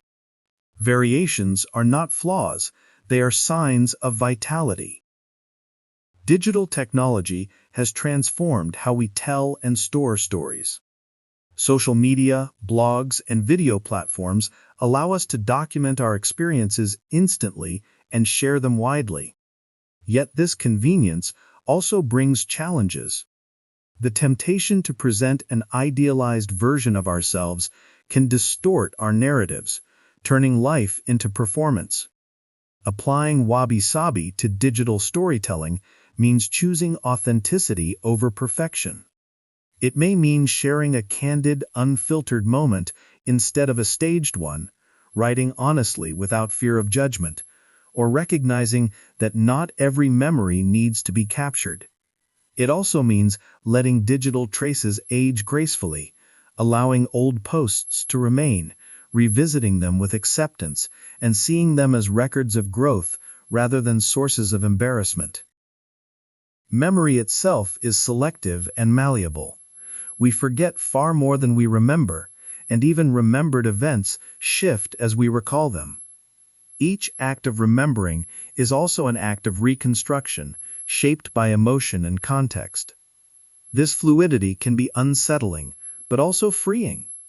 Wabi Sabi reminds us that truth in memory lies not in exact detail, but in emotional resonance. Two siblings may remember a single family trip differently, each version colored by their unique experience. Listening to both, without insisting on one correct account, honors the diversity of perspective. In this acceptance, relationships deepen rather than fracture. Storytelling also shapes the future. The narratives we tell about ourselves become blueprints for our actions. If we repeatedly frame our past in terms of failure, we may unconsciously live within that limitation. But if we tell stories that acknowledge pain while highlighting resilience, we cultivate strength. Wabi Sabi invites us to honor the cracks in our stories and to celebrate the repairs. We can describe illness not only as suffering, but as a time of renewed connection. We can see a career detour not as defeat, but as a redirection toward purpose. By choosing to tell our stories with compassion and awareness, we transform memory into wisdom, and, in doing so, shape the path that lies ahead. Chapter 28: Wabi Sabi and Ritual and Ceremony. Rituals structure our lives, marking beginnings and endings, transitions and transformations. Ceremonies, whether formal or informal, invite us to pause and honor the significance of a moment. Wabi Sabi is intimately tied to ritual. The tea ceremony is its most celebrated example, yet countless everyday acts can embody the same quiet values. When we perform these actions with awareness, humility, and reverence for the imperfect, we infuse ordinary life with extraordinary meaning. Morning and evening routines can serve as personal rituals. For some, making a cup of tea or coffee is a sacred act. The sound of boiling water, the aroma of leaves or grounds, the warmth of the mug.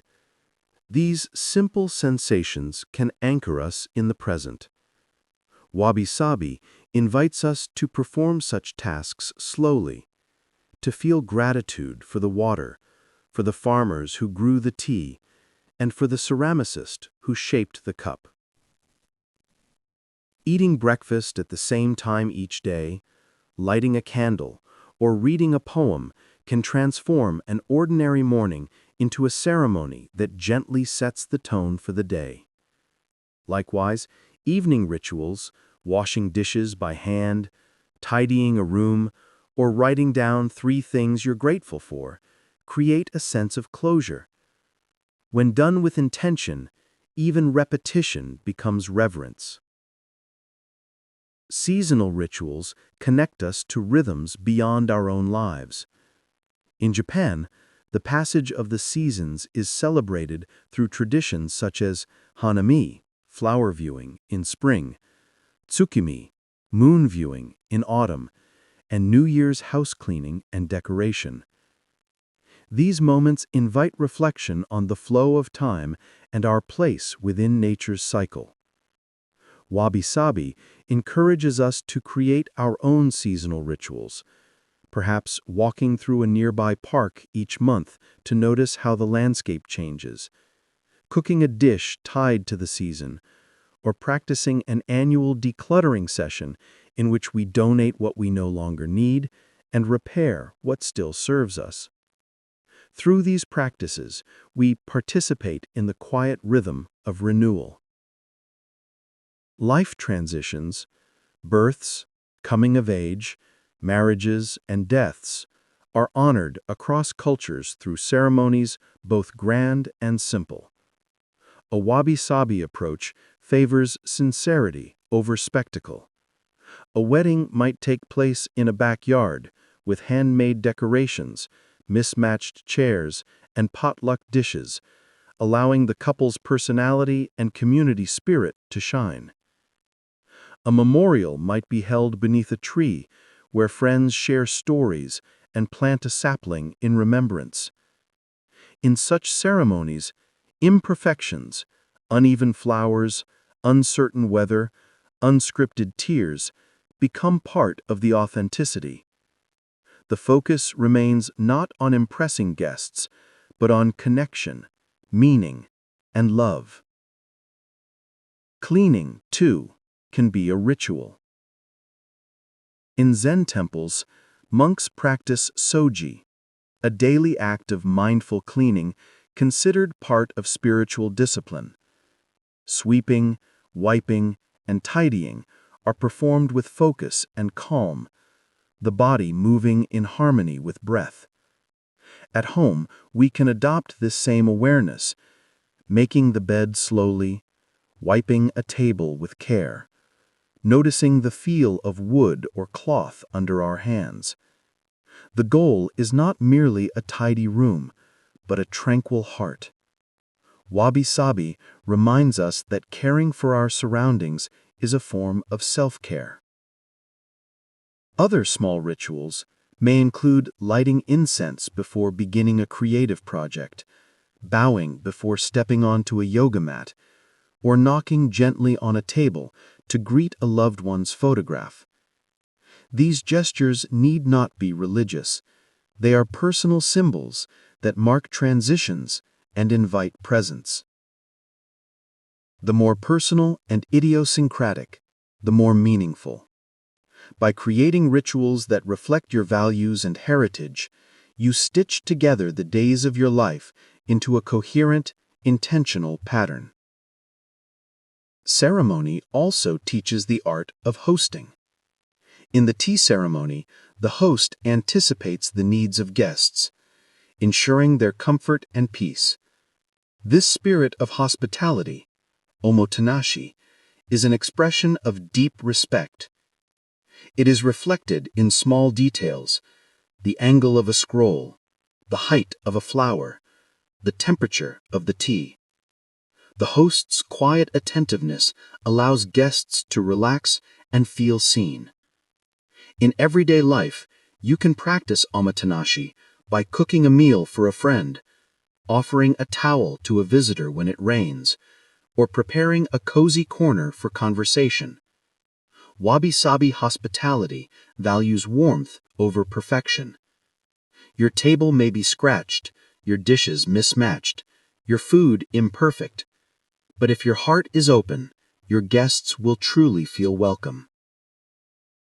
In our fast-paced world, rituals and ceremonies are often dismissed as unnecessary luxuries. Yet they provide structure, grounding, and connection. They remind us to slow down and to honor the passage of time. Wabi Sabi encourages us to reclaim ritual as a quiet act of mindfulness. Rituals need not be elaborate to be profound. A simple gesture, repeated with care, can transform the mundane into the sacred. By weaving ritual into daily life, we honor our time, our relationships, and our ever-changing place in the unfolding rhythm of the world. Chapter 29. Wabi Sabi in Education and Learning. Education is more than the transmission of facts. It is the cultivation of curiosity, resilience, and a sense of wonder. Yet many modern systems rely on standardized assessments, rigid curricula, and a deep fear of failure. Students are often taught to equate their worth with grades, to memorize rather than explore, and to hide mistakes instead of learning from them. Wabi Sabi offers a transformative alternative. It reminds us that learning is inherently messy, and that within its imperfections lies the space where true understanding blooms. The classroom can become a living laboratory for Wabi Sabi principles. Imagine an environment where walls display not only polished projects, but also drafts and sketches, visible reminders of progress, where teachers share their own processes, including missteps, modeling honesty and growth, where questions matter more than answers. In such classrooms, mistakes are celebrated as stepping stones to mastery. A math error sparks discussion of alternative strategies. A poem that doesn't rhyme leads to a discovery of free verse. Students learn to see themselves as collaborators in the learning process, not passive recipients of instruction. This aligns with findings in educational psychology, showing that learners who adopt a growth mindset, believing that abilities can develop through effort, achieve more than those who see intelligence as fixed. The physical space itself can embody Wabi Sabi. Desks arranged in circles or clusters encourage dialogue and reduce hierarchy. Chalkboards, with faint traces of past lessons, remind students that learning is iterative. Handwritten posters, student-created art, and potted plants introduce warmth and natural irregularity. A few scratches or mismatched chairs do not detract from learning, they make the space feel human. When a classroom feels lived in, students are more willing to take risks. Curriculum design can also reflect Wabi Sabi principles by valuing depth over speed. Rather than racing to cover every topic for testing purposes, teachers can slow down to explore ideas from multiple perspectives. A history unit might combine reading primary sources, creating art inspired by the era, and drawing parallels to modern events. In science, fieldwork allows students to experience the unpredictability of real data, weather changes, measurement errors, variables that resist control, teaching them that knowledge grows through experimentation. In literature, reading early drafts of great authors reveals that even masterpieces evolve through revision. These lessons demystify expertise and show that learning is a process of continual refinement. Assessment, too, can embody Wabi Sabi. Instead of relying on a single high-stakes exam, teachers might assess students through portfolios that include drafts, reflections, and peer feedback. This approach highlights growth over time rather than snapshot performance. Self-assessment and goal setting can further empower students to take ownership of their learning. When mistakes are reframed as information about what to improve rather than as personal failures, students experience less anxiety and greater motivation. Thoughtful, specific feedback that praises effort and creativity cultivates confidence and resilience. The relationship between teacher and student can also reflect Wabi Sabi's humility. Teachers who admit when they don't know something or who share how their views have evolved model authenticity. This vulnerability creates a safe environment where students too can take intellectual risks. Listening deeply to students' questions, even when they wander off topic, acknowledges that curiosity is often the doorway to insight. Valuing diverse backgrounds and personal stories enriches classroom dialogue, weaving each learner's experience into the fabric of shared understanding. Beyond the classroom, Wabi Sabi nurtures lifelong learning. Adults often avoid new skills for fear of appearing foolish, but Wabi Sabi invites us to embrace the beginner's mind, a Zen concept of openness and freedom from expectation. Learning a new language, a musical instrument, or a craft becomes joyful when progress is measured not by perfection, but by engagement. A collapsed pottery bowl teaches resilience. A clumsy dance step teaches humility and laughter. Every imperfect attempt holds its own quiet success. Professional settings can benefit from this philosophy as well.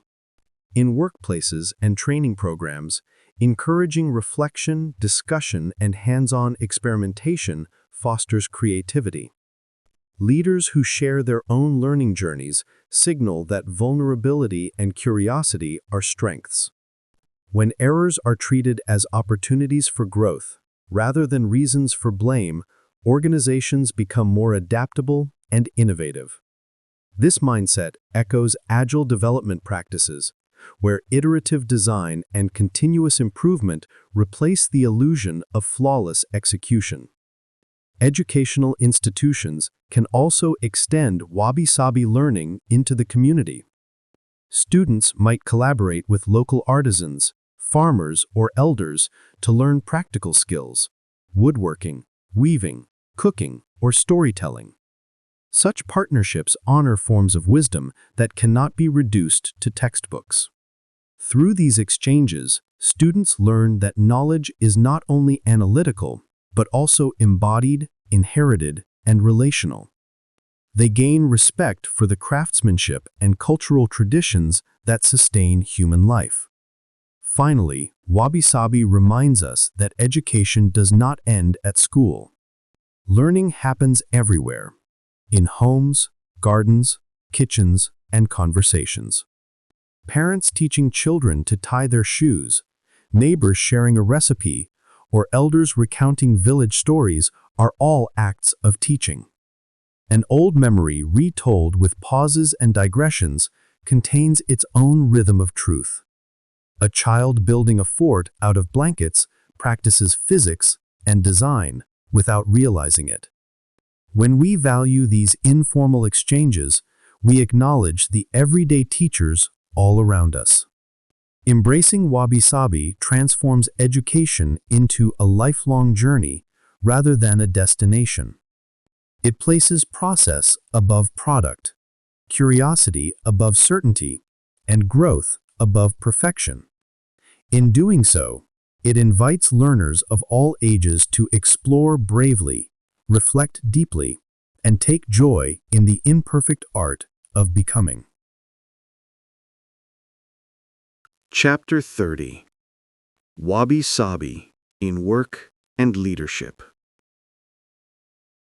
Work is an arena where many of us spend a large portion of our lives. It shapes our identities, provides livelihood, and connects us to others. Yet workplaces can also become sources of stress, competition, and disillusionment. Traditional leadership models often emphasize control, efficiency, and the illusion of infallibility. Wabi Sabi offers a refreshing alternative. It views work as a practice of craftsmanship, and leadership as a practice of humility. By bringing Wabi Sabi into the workplace, we can create cultures that value authenticity, learning, and human well-being. At the individual level, adopting a Wabi Sabi mindset means approaching tasks as crafts rather than obligations.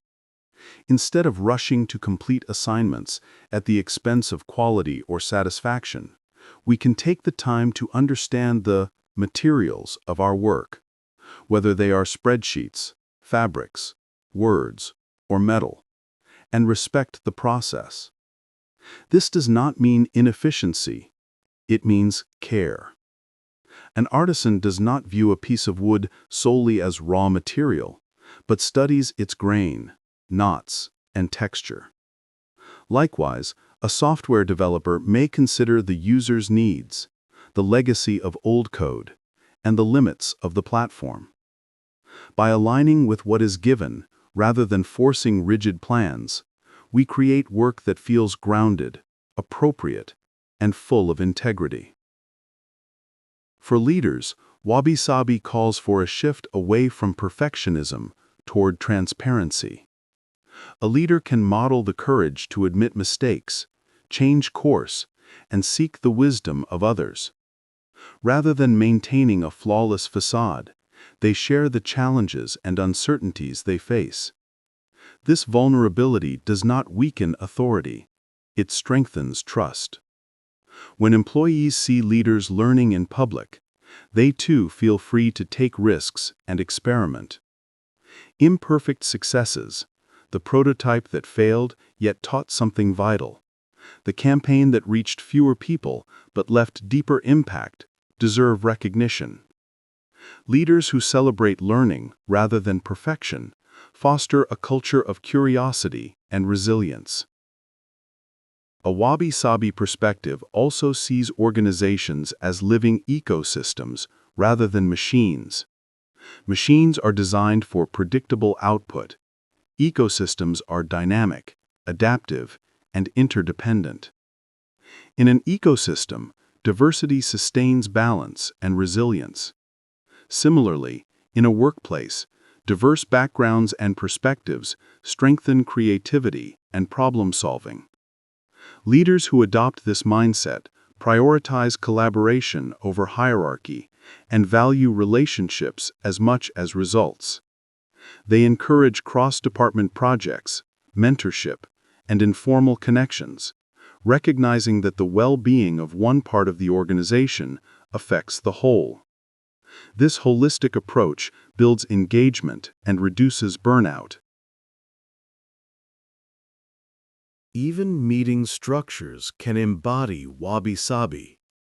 Instead of rigid, overscheduled agendas that leave no room for thought, meetings can include quiet pauses for reflection and open dialogue.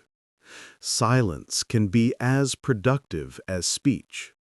It allows new ideas to emerge. Decision-making can slow down when necessary, giving time for perspective. A team might prototype quickly, but pause to absorb feedback before implementing changes. This alternation between movement and stillness mirrors Wabi Sabi's rhythm of creation and contemplation. Workspaces themselves can express Wabi Sabi values. Offices need not be sterile fluorescent boxes. Natural light, plants, and organic materials create calm and vitality. Allowing desks to show wear, welcoming mismatched furniture, or displaying imperfect but meaningful artwork brings authenticity and warmth. Break rooms designed like cozy living spaces encourage rest and connection. Quiet areas for focus alongside collaborative zones reflect the different energies work requires. These design choices tell employees that comfort, creativity, and humanity matter more than polish or uniformity. Wabi Sabi also guides how organizations respond to change. In times of disruption, economic shifts, technological transformation, or social upheaval, companies often try to project total control. A Wabi Sabi approach accepts uncertainty as part of life. Leaders can communicate honestly about challenges, involve employees in solutions, and stay flexible as conditions evolve. This openness builds loyalty and shared purpose.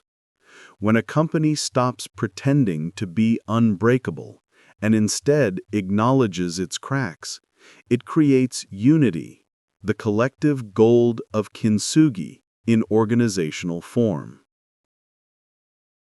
Ethics and sustainability are becoming core measures of success.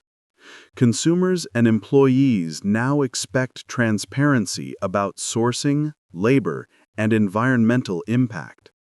Wabi Sabi urges companies to confront these imperfections openly rather than hiding them. They can admit where harm exists, commit to repair, and design products meant to last, with durability, repairability, and responsibility in mind. This honesty builds credibility and long-term trust, both within and beyond the organization. On a personal level, every worker can embody Wabi Sabi by balancing ambition with acceptance. Goals and excellence are worthwhile, but so are rest, reflection, and knowing when to stop. Burnout often arises from the endless pursuit of flawlessness. Recognizing that rest and mistakes are integral to growth allows individuals to sustain both creativity and health. A resume filled with detours, setbacks, and unexpected turns tells a story of resilience, the patina of experience that only time can polish. The marks of imperfection are proof of a life truly lived and lessons genuinely learned. Integrating Wabi Sabi into work and leadership is not a quick strategy, but a cultural shift. It requires questioning systems, rethinking policies, and realigning values. It invites organizations to see themselves as communities of human beings, each imperfect, each essential. By valuing authenticity over image, process over product, and repair over replacement, workplaces can become spaces where people flourish. In such cultures, success is measured not just by profits or productivity, but by well-being, creativity, and the quiet strength that emerges when people are free to be imperfect together.